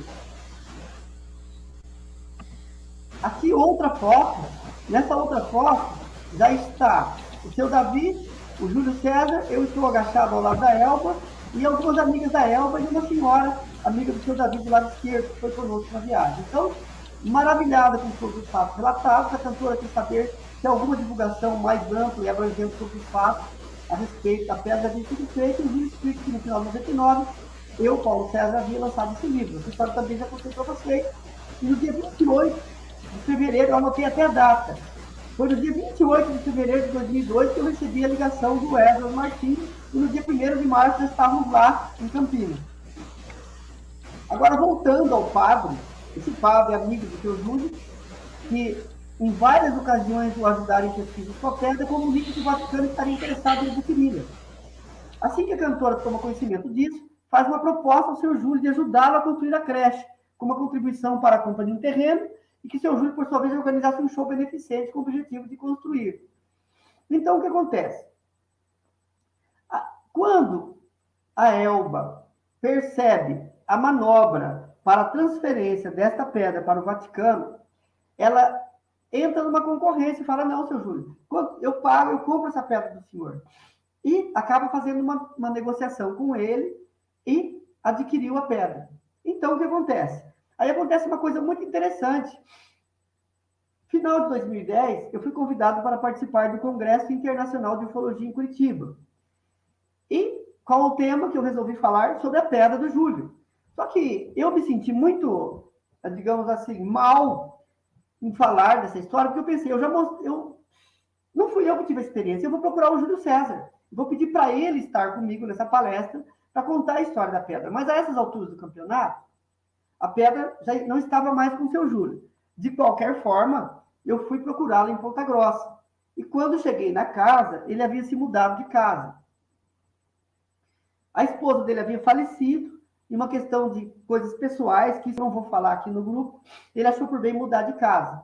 Eu não consegui o contato dele, não consegui o telefone dele, fui perguntando de casa em casa, até que eu achei uma pessoa que conhecia a irmã da ex-mulher, né, falecida, esposa dele, e ela ficou de tentar localizá-lo para ele me ligar, mas ele nunca me ligou. E foi chegando o dia da palestra. Daí eu liguei para Elba, falei, Elba, eu fui convidado para fazer uma palestra em Curitiba e vou contar a história da pedra. Só que eu não estou conseguindo contato com o seu Júlio. E você tem contato com ele? Ele falou, não, Paulinho, eu perdi o contato com ele. Quem conseguir primeiro avisa o outro. Daí eu falei, mas eu estou inseguro para falar sobre a pedra, eu acho que eu vou mudar o tema. Aí ela falou assim, não, Paulinho, fale sobre a pedra, eu te autorizo. Você pode vir ao Rio de Janeiro, que eu vou te dar a pedra e você vai levar a pedra para o Congresso. Acredita nisso, professor Dirceu? Eu fui até o Rio de Janeiro. Professor. Sim, com certeza. Eu quero deixar bem claro que em nenhum momento aqui eu estou duvidando da atividade extraterrestre dessa pedra. A história é muito fascinante. Por mais que ela teria sido até gente como chegou, eu preciso colocar a história de como ela chegou para mim. Isso comprova o que foi falado e está sendo falado no discorrer da palestra do professor Paulo. A comprovação dos fatos na ordem cronológica das coisas. Então, para mim, ela chegou como uma pedra para ser analisada que teria sido encontrada, né? Mas durante o transcorrer da palestra, a gente está vendo por que ela foi colocada dessa forma e qual era o objetivo. Então, quando você tem os mapas, a gente não tem nenhuma dúvida sequer de que isso não é atividade humana. E conhecendo, tendo a oportunidade de ver essa pedra em mãos, a gente sabe que isso não é uma formação geológica que possa ser comprovada em livros ou atividades científicas ou qualquer outra situação dentro daquilo que a gente já conhece. Então ela é um produto aí muito além da imaginação ou daquilo que a ciência pode comprovar cientificamente ou material disponível hoje. Por mais que nós tenhamos toda a tecnologia hoje, eu nunca encontrei nada a respeito disso. Exatamente. O professor Dirceu é uma pessoa que ele é da área científica, trabalha inclusive no laboratório, mas ele tem um coração e uma intuição muito poderosa. Tanto que quando ele pegou a pedra, ele já matou a charada do relevo. Ele tem conhecimento de geografia, é a área dele, inclusive. Então ele bateu o olho, com a intuição dele, ele decifrou coisas que vários técnicos, pesquisadores, cientistas não foram capazes de matar a charada. Muito legal isso. E o que acontece? Quando o Rafael Cury, porque ele tinha que imprimir os panfletos, né? Ele mandava um folder por mala direta, na época era mala direta, e o tempo ele tem que imprimir, tem que despachar, e ele queria o título da palestra. Eu falei, não, vou falar sobre a pedra, e aí ele colocou lá, e eu falei que a Elba tinha me autorizado levaram a pedra do Congresso, o Rafael falou, posso ir com você buscar pedra? Falei, claro. Daí eles patrocinaram, eu ia de ônibus, eles patrocinaram a passagem de avião e fomos juntos para o Rio de Janeiro. Inclusive, o cineasta Ceni Salomão foi junto também. E aqui está documentado no dia 1º de novembro de 2010, quando a cantora Elba Ramalho gentilmente me empresta a pedra, né, para mim levar no Congresso. Então, nós também não combinamos nada. Observe que eu estou de blusa amarela e calça preta. E ela, de blusa preta e calça amarela. Então, Professor Paulo, dia, professor Paulo, é interessante ver que nesta foto aqui a pedra não está mais com aquele verde folha. Ela já está mais clara, ela mudou de cor. Ela tinha umas características muito interessantes. Uma delas era, conforme o momento, ela exalava um aroma muito gostoso, mas não era sempre. E conforme o momento, ela ficava mais azulada ou mais esverdeada. Eu vou mostrar algumas fotos aí que ela aparece com diferentes tons. Muito interessante isso, viu?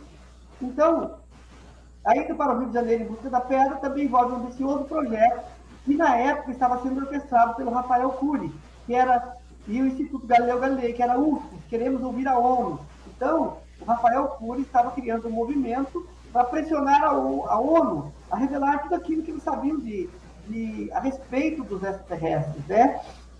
Então, fica aqui a nossa homenagem a esse grande pesquisador da ufologia brasileira, que promoveu centenas de eventos em Curitiba, e quem sabe a nossa equipe possa estar dando continuidade humildemente a esse trabalho. Bom, essa parte, porque nós já estamos com quase 1h30 de live, eu vou correr um pouquinho. Eu só quis mostrar para vocês, esse é o famoso Nicolas Roerich. Esse grande personagem, que também criou o movimento Agni Yoga, ele recebeu de seres vindos de Sírios uma pedra que ele denominou de cristal Shintamani.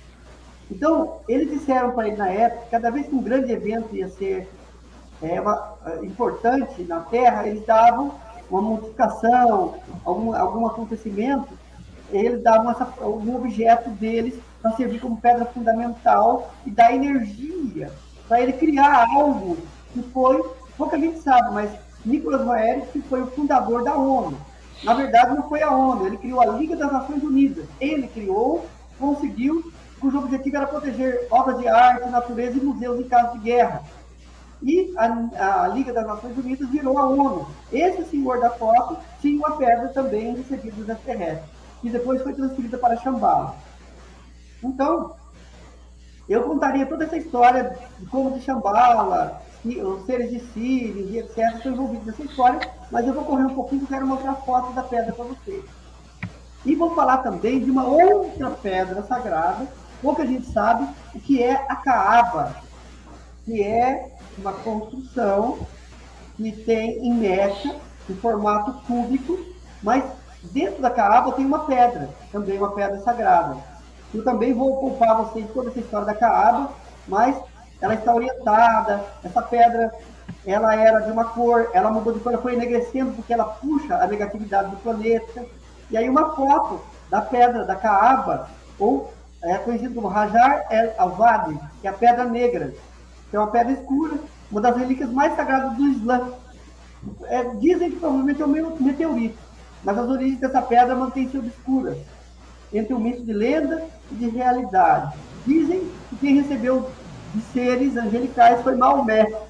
Qualquer semelhança é mera coincidência. Vamos embora. Outra pedra famosa, estou citando alguns exemplos de pedras famosas da história da humanidade, e como que sempre uma pedra tem a ver com fatos importantes e grupos espirituais que surgem no planeta Terra. Nós vimos no Islã, nós vimos no movimento Agni Yoga do Nicolas Roerich, estamos vendo agora o Graal. Pouca gente sabe, professor Disseu, e aqui fica uma dica que eu acho que só o senhor vai entender nessa live, tá? Eu acho que já entendi. Então tá bom. Eu acho que já entendi. O Santo Grau também era uma pedra, tá? O Santo Grau é uma pedra preciosa. Foi esculpida com um E encaixe esta, de e encaixo. esta é aquela que está coberta pelo manto? Exatamente. Vamos lá. Outra pedra preciosa, Laia Fail.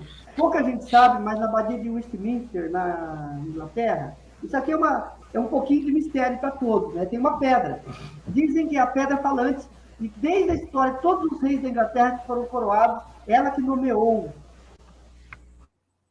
E aqui do lado direito, vocês estão vendo um trono, e onde ela fica guardada. É um bloco grande, parece uma pedra aí me fugiu o nome agora, arenito.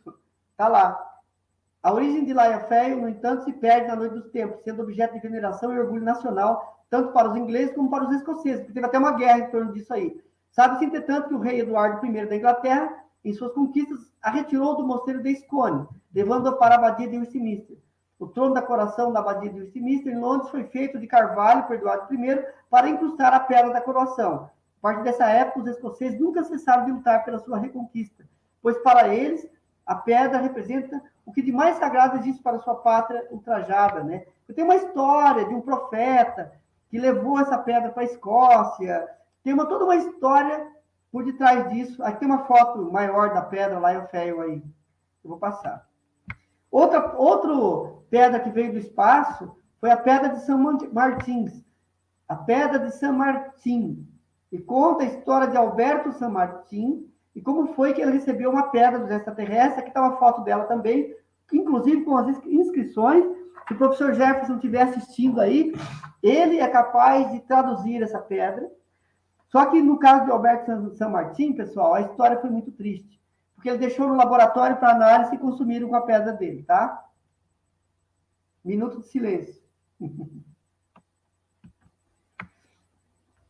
Essa é uma foto do bastão de cristal de origem extraterrestre.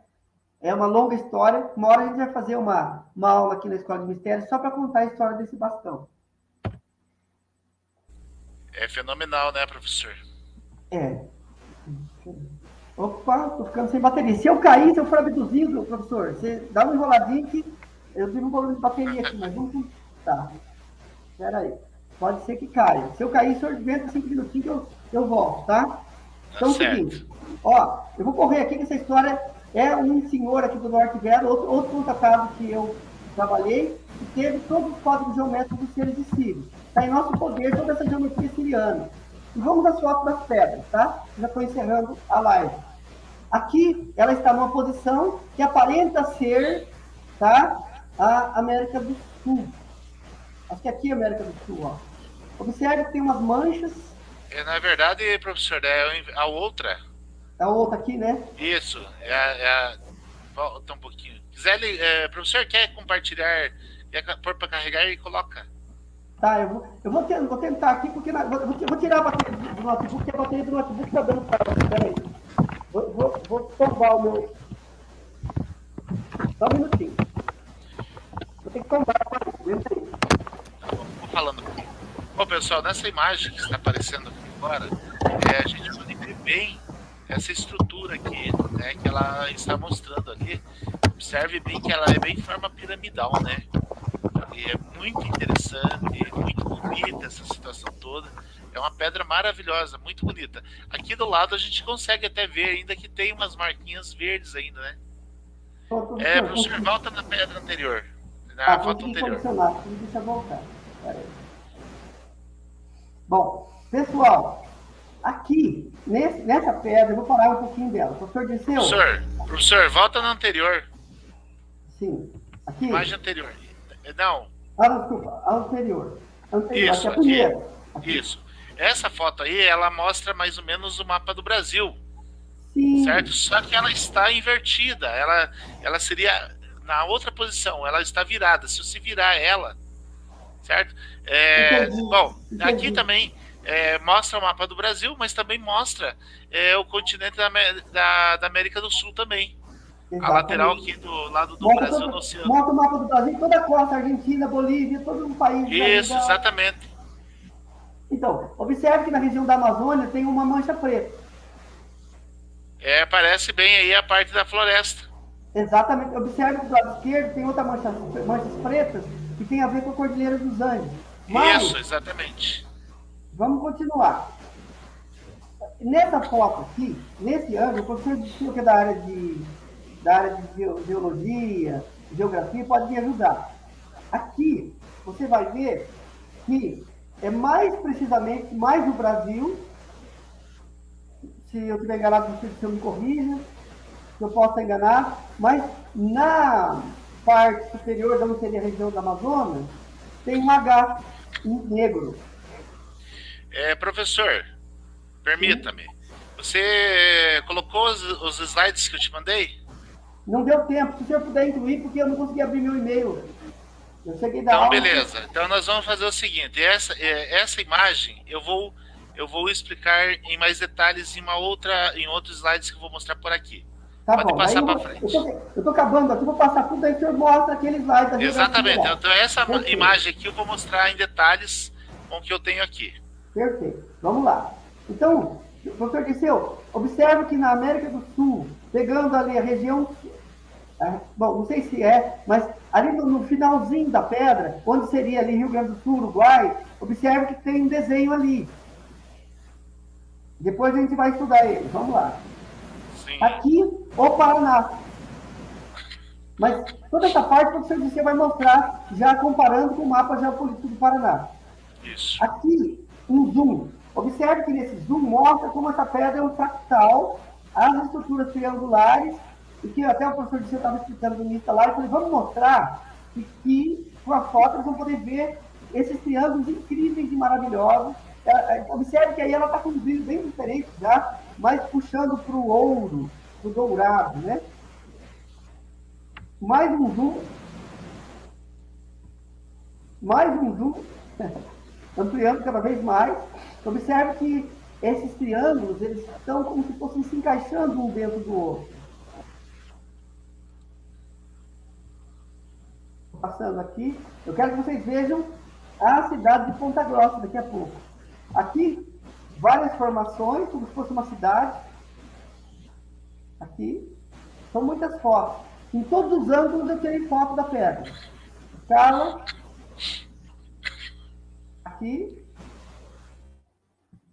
aqui, aqui, aqui. Vamos lá.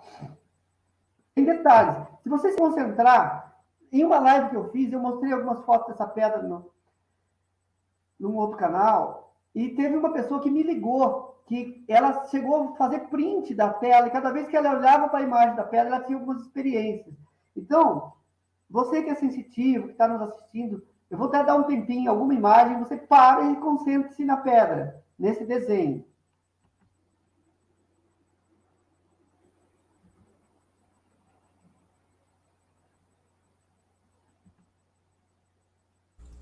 Professor Paulo, Aí, você pode retornar aonde estava anteriormente? sim. Aqui, Mas, por exemplo, aqui a gente vê algumas coisas muito interessantes, mas eu queria que você voltasse aqui, mais uma. aqui. Esta aqui. A gente tem partes que parecem que são queimadas. Exatamente, parece que foi fundida, né? Pois é como se ela recebesse uma forte energia nesses pontos aí. A gente tem e nós vemos que ela tem 4 entradas aí, ó. Exatamente. Ela tem entrada. Exatamente. Parece Olha, que olha uma observação que foi colocada aqui, ó, que ela parece códigos. exatamente. Na verdade, por isso eu disse, essa é uma live histórica que nós estamos revelando praticamente em primeira mão, certos detalhes que eu não tinha mostrado ainda em live nenhuma. A Algumas pedra, informações aí, professor, que eu estou recebendo aqui são informações que eu ainda não tinha. sim, E eu estou impressionado. tem mais. Eu mesmo, que tive em minhas mãos essa pedra, estou impressionado. Sim, Tanto que eu pretendo voltar a estudar essa pedra. quem sabe, né, professor? Então vamos lá, seguindo em Pode frente, continuar. aqui, aqui ela já assemelha seu mapa, mas depois o professor vai mostrar um trabalho que ele é da universidade, dessa área de geografia, então ele vai poder explicar para vocês até alguma semelhança no relevo. Aqui, novamente, em outro ângulo, mas mostrando o mapa do Paraná. Olha essa foto de aproximação, que coisa linda.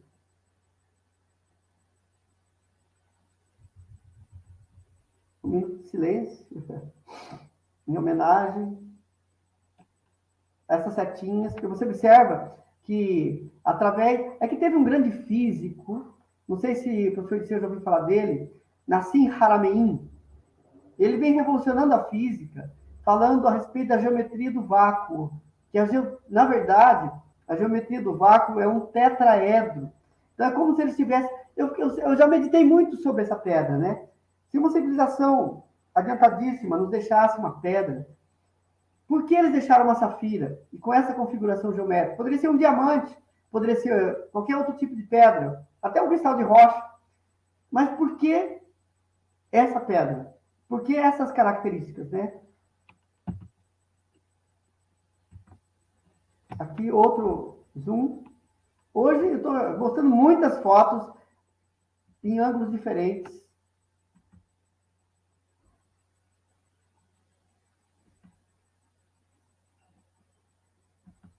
Final. Final da exposição de slides. Agora nós vamos entrar. O senhor pode tirar o compartilhamento. Voltamos para tela principal.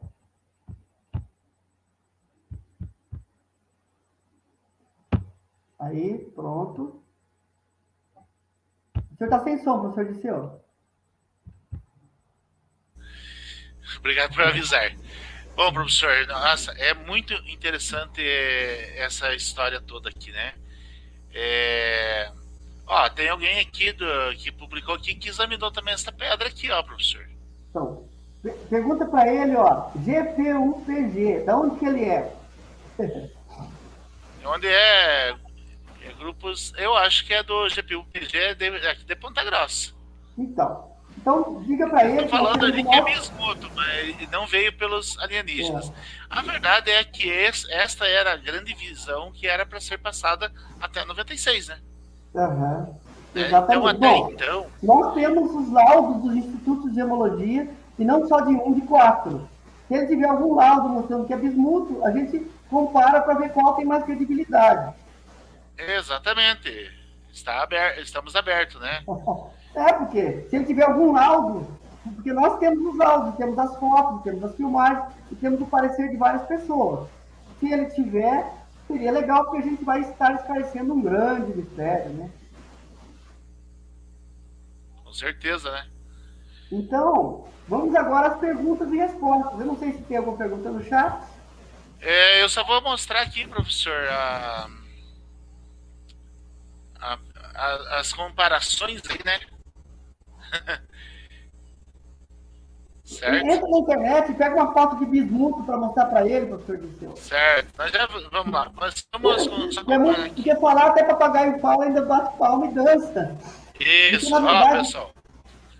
Ó, então, só para concluir aqui a exposição, né, dos slides, então nós vemos aqui, ó, eu peguei aqui em uma das apresentações... A tela está escura, professor Disseu. Ah, tá, o senhor está... Está vendo aí, professor? Não, está escura a tela. Espera aí. Não compartilhou ainda. Não compartilhou? Não. Olha lá. O que está acontecendo aqui?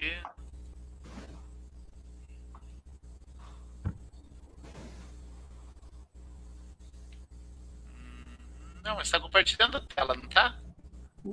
Agora o senhor apareceu, mas não aparece a imagem, nenhuma imagem. Tá, e agora? Também não. Tem que abrir na tela. Espera aí, eu vou remover. Vou parar a tela. Beleza. Parei a tela. Ué, mas está tudo selecionado aqui, alguma coisa está errada aqui. Espera lá, vamos começar de volta. O material está aqui. Tá? Enquanto isso, eu quero ir falando para a nossa plateia, o pessoal que está ouvindo, que, na verdade, tudo que eu relatei para vocês aqui, eu relatei fatos que são documentados, mostrei fotos e, digamos assim, o que nós achamos muito interessante foi essa pedra sendo colocada em diferentes posições, ela mostrar a cidade onde ela foi entregue, o estado, e ela vai abrindo. E o professor Estão Disseu, vendo já ou não? agora sim, legal, professor Disseu. Então, eu quero saber, esse piso muito inteligente, mostra aí, professor Disseu, aí, ó, lindo. Bom, pessoal, nós falamos do Bismuth na sequência aí, a gente já tem aí bem certinho. Já faço uma busca rápida aqui, mas vamos fechar aqui a questão da nossa interpretação com relação à pedra de modo geral. Então aqui nós temos 3 mapas, né, que foram mostrados na apresentação do professor Paulo. Então a primeira apresentação é aqui, esta parte aqui, onde ela se assemelha com a cidade do mapa da cidade de Ponta Grossa. Então, o que nós podemos ver? Nós temos aqui o quê? A cidade de Ponta Grossa, o mapa dela, né? E nós temos aqui ela na posição mais ou menos parecida. Algumas pessoas podem dizer assim, não, mas não tem nada a ver com a cidade de Ponta Grossa aqui se você for comparar esse mapa aqui, né? Mas é que a posição que a pedra foi colocada aqui, então ela está um pouquinho diferente aqui. Mas se a gente observar, por exemplo, aqui, a gente tem muita história aqui, né, nessa situação. Mas a gente vê aqui, ó, por exemplo, essa parte que está mais alta aqui, seria essa parte aqui que está na região dos Carambi. Essa área aqui é a região que está se desenvolvendo agora, lá na região de Uvaranas, Neves, né, que está mais direcionada a esse ponto aqui, certo? Então seria essa área aqui, ó, a área do campus da UIPG ali também, que pegaria desse lado aqui. Essa parte aqui, ó, de baixo, que está sobre a mesa, seria essa região aqui que está também desenvolvendo agora. Essa parte aqui que fica ali no sentido saindo para Curitiba, que até inclusive estão loteando nesse, que fica o Gralha Azul, que fica esses bairros novos aí que estão saindo na cidade. Então essa aqui pode ser uma imagem, por exemplo, a pedra está mostrando uma previsão futura da cidade de Ponta Grossa. É possível isso, certo? Aqui está o mapa do Paraná em relação ao que nós temos hoje. Então, é lógico, não está perfeito? Não está perfeito. Mas quando a gente vê os detalhes, por exemplo, aqui é a área litorânea, divisão dos planaltos, primeiro planalto, segundo planalto, terceiro planalto, né? Então, região de Guarapuava aqui, região de Ponta Grossa estaria bem aqui, ó, mais ou menos aqui assim, ó, certo? Então isso aqui existe uma situação assim que é bastante intrigante com relação a tudo isso. E essa é a parte que você mostrou, né, professor? Sim. Então, olha, a semelhança que nós temos dessa formação com a formação que é a formação da região dos Campos Gerais, que abrange o núcleo regional da cidade de Ponta Grossa. Interessante. Vamos imaginar que Ponta Grossa é essa parte aqui, ó. Tá bom? Então Ponta Grossa está aqui, nessa parte alta aqui, ó. Tá no centro. Isso. É aqui onde eu estou circulando aqui, ó. Que quase não aparece essa linha, mas dá pra. Deixa eu ver se eu consigo ver se eu consigo marcar. Quem tá com tela grande de computador deve estar vendo, mas quem tá com celular não tá vendo. Ó, aqui onde eu circulei aqui, ó. Ponta Grossa estaria nessa região aqui, que abrange essa parte aqui, ó. Certo? Agora, o que é bastante interessante é essa parte aqui, deixa eu ver se eu consigo trocar de cor, que abrange esta parte aqui, ó. Uhum. Certo? O que é isso aqui? Né? Que fica aonde? Ficaria nessa região aqui, ó. Mais ou menos por aqui assim, ó. Que estaria ali abrangendo a região de Tibagi, Olha o nome, Tibagi. Aham. Ligação com o rio. Lembrando que o rio Tibagi, a cidade de Tibagi, ela nasceu da história da exploração de ouro e diamante desse rio. É verdade. Né? Então, isso é o que conto. Até hoje ninguém comprovou nada que houve essa situação. Mais há uns 15 anos aproximadamente aí, um dos exploradores aqui da região de Ponta Grossa, que tem um areeiro, ele colocou umas peneiras para separar a areia em tamanhos diferenciados. Então ele fez areia mais grossa, areia média, areia mais fina, areia mais fina, né? E ele começou a ofertar isso para o mercado. Mas na verdade o que era? Era para que ele separasse as pedrinhas de diamante que estavam na areia, porque antigamente a gente comprava areia, ele pegava uma peneira, peneirava essa areia e a gente achava os chibiozinhos de diamante. Então isso acontecia muito aqui.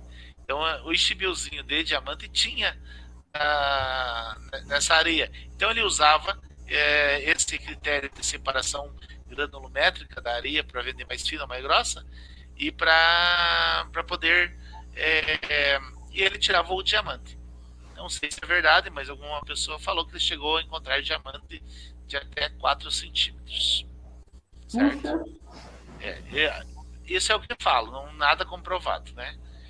E também nós não podemos afirmar absolutamente nada. Mas o que chama bastante atenção é que essa parte que eu circulei na pedra, né? Deixa eu ver onde que tá aqui. Essa parte que eu circulei aqui, ó, é oficialmente a bacia do rio Tibagi. A bacia hidrográfica do rio Tibagi. Né? Então, aí tem uma interpretação aí que a gente precisava ver com mais calma, com mais cautela. E isso é um fato novo. Isso aí tem 2 meses e meio, 3 meses aí de descoberta. Agora, tem uma situação que intriga bastante, que é isso aqui, ó. E eu acho que eu sei o que é isso. Mas eu não vou falar aqui. Acabei de receber a informação do que pode ser. Certo? Então, pessoal, tem coisas aqui que a gente não tem como saber o que é, né? Então, professor Disseu, deixa eu fechar aqui para tirar a minha apresentação, parar a tela cheia. Pois é, professor. Então nós sabemos aqui que tem muitos mistérios aí. Tem muitos mistérios. Essa pedra que a gente não sabe. Nós contamos a história dela, como que ela foi apresentada no Congresso de Curitiba, como foi que o Júlio César foi submetido a regressões, como foi que a partir dessas regressões foi confirmado o contato que ele teve com extraterrestres, que teria recebido dele, e foi até apagado da memória dele. E um dia ele estava tentando entender a história, pegou um livro de mineralogia, começou a pesquisar, porque ele estava desesperado para tentar lembrar, para tentar descobrir de onde foi que apareceu aquela pedra. E no livro de mineralogia, acessou a memória dele, voltou tudo. Pois é. Professor, dá uma olhada aí no chat privado. Sim, já vi lá. Entendeu? Então, pessoal, tem muitas coisas que a gente não consegue entender de tudo que está acontecendo, mas tem muitos mistérios aqui nessa pedra que ela ainda não revelou, não foi revelado. A gente sabe que algumas coisas que aconteceram nos últimos dias têm nos levado a dizer sim, nós precisamos continuar a investigar essa pedra. Então nós trouxemos hoje uma história que nós temos já documentada, mas eu acredito que essa pedra tem mais histórias. E uma das questões que eu gostaria de compartilhar aqui é sobre a pessoa do Júlio César Murmel. Então é muito importante a gente frisar que ele não está mais entre nós. Em muitos momentos aqui eu conversei até com pessoas aqui que foram prefeitos da cidade, ex-prefeitos, que mandaram as pessoas atrás dele para investigar, e ele simplesmente falava assim: vejam bem, isso em 2017, 2018, 2019, e eles falavam assim: ele não quer falar sobre o assunto, né? Então ele não quer falar sobre o assunto, ele se fechou para o assunto, ele não comenta nada sobre o assunto. Esta era a resposta que ele dava para o jornalista que eu procurava, para os ufólogos que eu procurava. Só que algumas coisas aconteceram nesse intervalo de tempo. Em 2018, eu recebi o convite no Facebook para ser amigo dele. O Facebook não manda simplesmente o convite em nome de terceiro. Eu preciso mandar o convite para você aceitar, pessoalmente. 2018. Eu aceitei. Eu nunca mais vi nada sobre ele, né? E também não vi nenhuma informação. Em 2000, agora, no mês de junho, eu recebi a notificação do Facebook que seria o aniversário dele. E o que aconteceu? Eu fui lá, desejei os parabéns para ele e falei que gostaria de conversar com ele. E a mensagem foi recebida e foi lida. O que aconteceu? Passou-se uns 15 dias, eu estava conversando com um ufólogo aqui da cidade e a gente começou a conversar sobre essa pedra e ele falou assim, pois agora a gente não tem mais como saber, porque segundo fulano de tal, ele já partiu dessa terra, ele não está mais entre nós. Eu falei, não, mas isso não tem como, eu mandei os parabéns para ele faz 15 dias e ele leu a mensagem.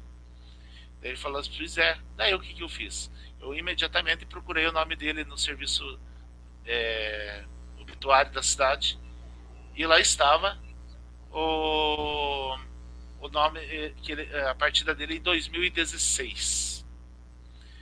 Foi exatamente o momento, professor Paulo, Sim. que a gente estava retomando a história 2016, onde eu conheci você por causa do livro da menina lá que ia lançar, né? Uhum. E que quando eu mandei mensagem para você, você meio ficou assim e não quis nem dar bola pro assunto.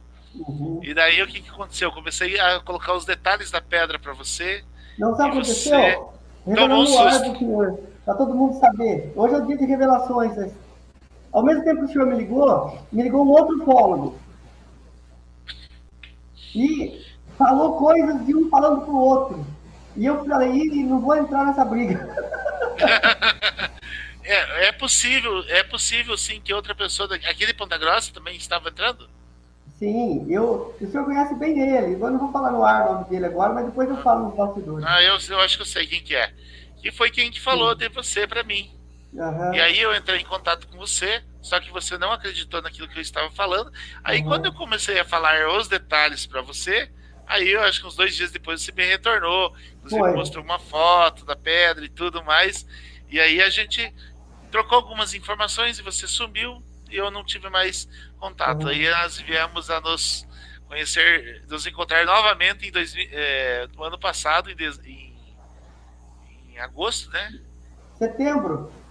Pessoalmente em setembro, mas em agosto a gente começou a conversar sobre um assunto e estamos aí hoje com esse projeto maravilhoso que é a Escola de Mistérios. Exatamente. Então hoje, nossa, e você vê, por detrás da Escola de Mistérios, do surgimento dela tem um grande mistério. O que nos ligou não foi apenas essa pedra, foram outros aspectos também ligados aos extraterrestres, numa outra ocasião a gente pode estar falando, estudando, mas o fato é que hoje nós contamos a cronologia com datas, com fotos, e eu queria muito fazer isso, até porque, por mais que a gente converse, eu trocamos mensagem o dia todo, mas nós nunca tínhamos sentado para falar sobre isso. Sobre hoje, eu falei, vai ser hoje. Foi muito legal essa live. Ele falou aqui que eu não sabia, inclusive esses detalhes do relevo, e uma porção de coisas. E tem coisas que eu também falei que não tinha passado para ele por conta de falta de muitas informações, né? Mas hoje a gente pôde fazer uma atualização e ficou aí documentado nessa live histórica a história da Pedra de Ponta Grossa. Como foi que ela chegou até nós, como foi que eu conheci o Júlio César, como foi que ele conheceu a Elba, e como foi que nós estamos aí hoje divulgando esse trabalho aí. Mas, eu nunca ouvi falar, nem conheço o bismuto, mas enquanto a gente conversava, eu dei uma olhadinha aqui nas características principais da Wikipédia, aqui, é um metal frágil com tonalidade rosácea e com brilho iridescente. Então ele tem cores, ele é muito colorido, e interessante que ele é frágil, e essa pedra tinha grau 9 de dureza. Então, deve ter algum mal entendido aí, em todo caso, por questão de dar uma pesquisadinha, né? Nós estamos... Professor, também é muito importante dizer que a formação do bismuto, ele não é triangular, ele é em forma de cantos vivos, mas em forma quadrilátera. E ele não fecha quadrados.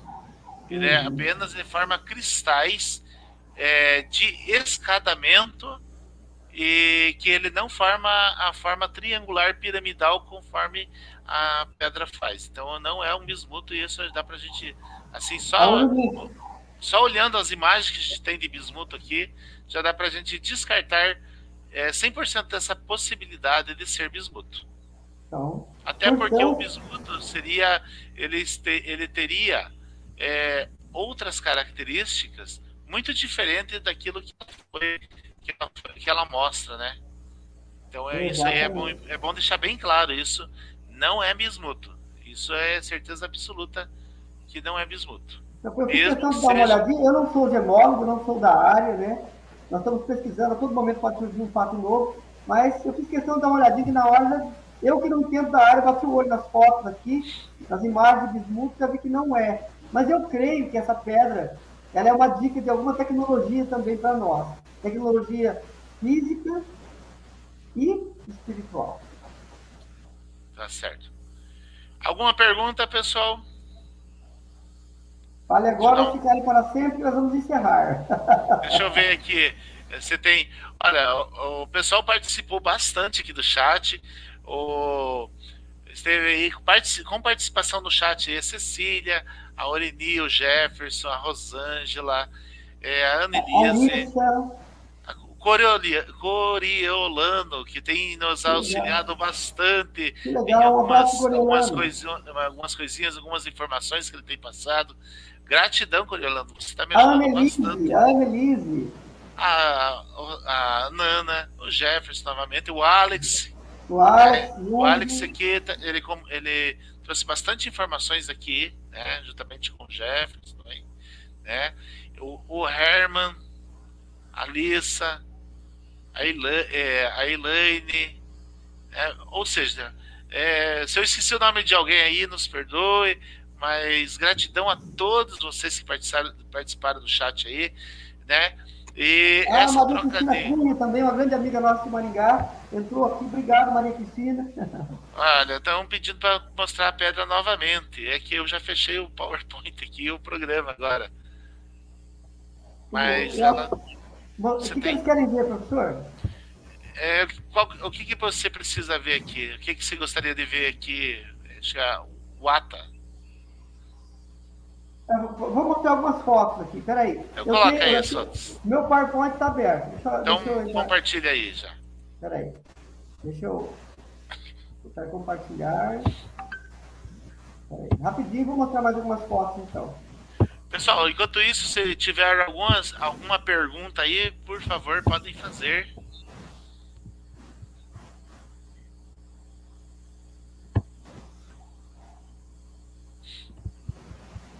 Espera aí, só um minutinho, já vamos entrar. Espera aí. Compartilhar. Espera aí, opa, saiu. Eu vou no baile aqui. Agora vai. Ah, tá. Aí. E...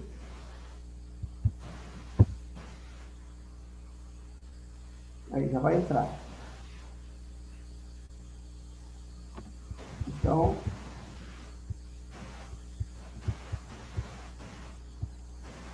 entrou aí, né? Vamos lá, vou voltar aqui. Ó. Vou correr aqui. Eu vou direto às fotos da pedra, tá?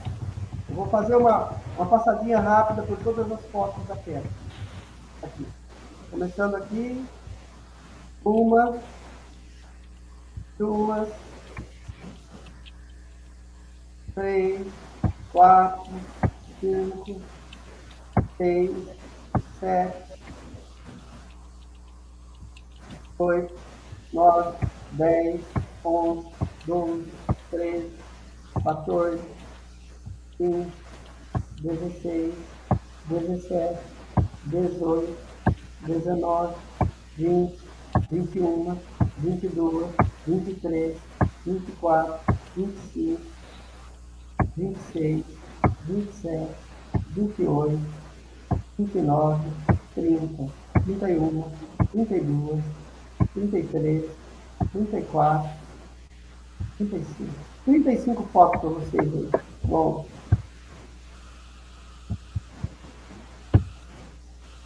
Está certo, então.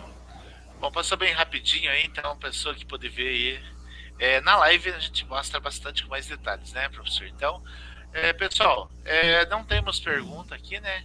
Então, nós queremos agradecer a todos vocês por estarem presentes aí na live. Compartilha a live com seus amigos, compartilha aí. Oi. Eu quero mandar saudações para o grande amigo Roberto Augusto Dias. Ele participou de muitas pesquisas comigo, conheceu o Cristal também, entrou aí na live agora há pouco. Um grande abraço. É uma das testemunhas de tudo isso que eu falo. Tá aqui ele. Então, gratidão a todos, minha gente. E obrigado aí por você estar participando com a gente. Compartilhe a live, inscreva-se aí no canal, certo? Ative as notificações, porque aí no canal tem várias informações aí que você pode estar usufruindo delas, pode estar tendo conhecimento. E lembrando você que quer fazer parte da Escola de Mistérios. Nós estamos com turmas novas, matrículas abertas. Vou colocar aí na descrição do vídeo, eu vou colocar aí o link para que você possa se inscrever. As aulas vão começar em novembro, no início de novembro, e nós vamos estar tratando de temas novos, temas da atualidade, muitos mistérios, não é mesmo, professor Paulo? Exatamente. Inclusive, nós vamos preparando uma série especial, onde estaremos contando a história da sociedade secreta. Como, onde, por que surgiram e também como foram e estão sendo sabotadas por forças opositoras. Exatamente. Vai ser muito interessante, baseado em fatos históricos documentados. Exatamente. E o importante de tudo isso, né, professor, é totalmente gratuito. Vamos lembrar aqui hoje que nós estamos aí, a nossa foi uma das primeiras, a gente saiu com essa ideia em dezembro da Escola de Mistérios, né? Hoje nós já temos 5, 6 escolas de mistérios aí no Brasil aí rodando. Importante, estão cobrando, e nós não estamos cobrando pela informação que nós estamos colocando de primeira qualidade, porque de graça nos foi dado e assim estamos fazendo. Exatamente. Às vezes a gente pede alguma, às vezes a gente, exatamente, às vezes a gente pede alguma contribuição espontânea para ajudar alguém, né? Inclusive até daqui uns dias a gente vai fazer um aqui em apoio para a Escola de Mistérios, né? Vamos ver quem quiser ajudar futuramente a Escola de Mistério com qualquer valor, porque a gente quer colocar no ar um site com qualidade, que já existe o site, né, professor? Nós temos a plataforma Moodle e a gente quer colocar mais situações aí que possam estar indo de acordo com informações para você, que é o nosso aluno, para você que acompanha o nosso trabalho, com você que quer informação de qualidade mesmo, porque hoje nós temos muitos sensacionalistas. Nós somos uma equipe aqui de pessoas que trabalhamos com seriedade e temos, inclusive, como além da minha pessoa, do professor Tisseu, o professor Jefferson, uma pessoa que trabalhou nos Estados Unidos muitos anos em projetos secretos, conhece coisas da área 51 pessoalmente. Então, nós trazemos informações de primeira mão que vocês não encontrarão praticamente, eu diria, em lugar nenhum, em outro canal. Exatamente. E o que vale dizer que é tudo gratuito, né, professor? Todas essas informações gratuitas. E o que nós vamos dizer para quem está aqui nos acompanhando? Inscreva-se no canal, inscreva-se na escola. Tenha conhecimento. Conhecimento é a chave do sucesso. No mundo em que nós vivemos, a única coisa que não consegue tirar de você é o conhecimento. Essa é a grande realidade da vida. Boa noite a todos. Muito obrigado pela sua presença.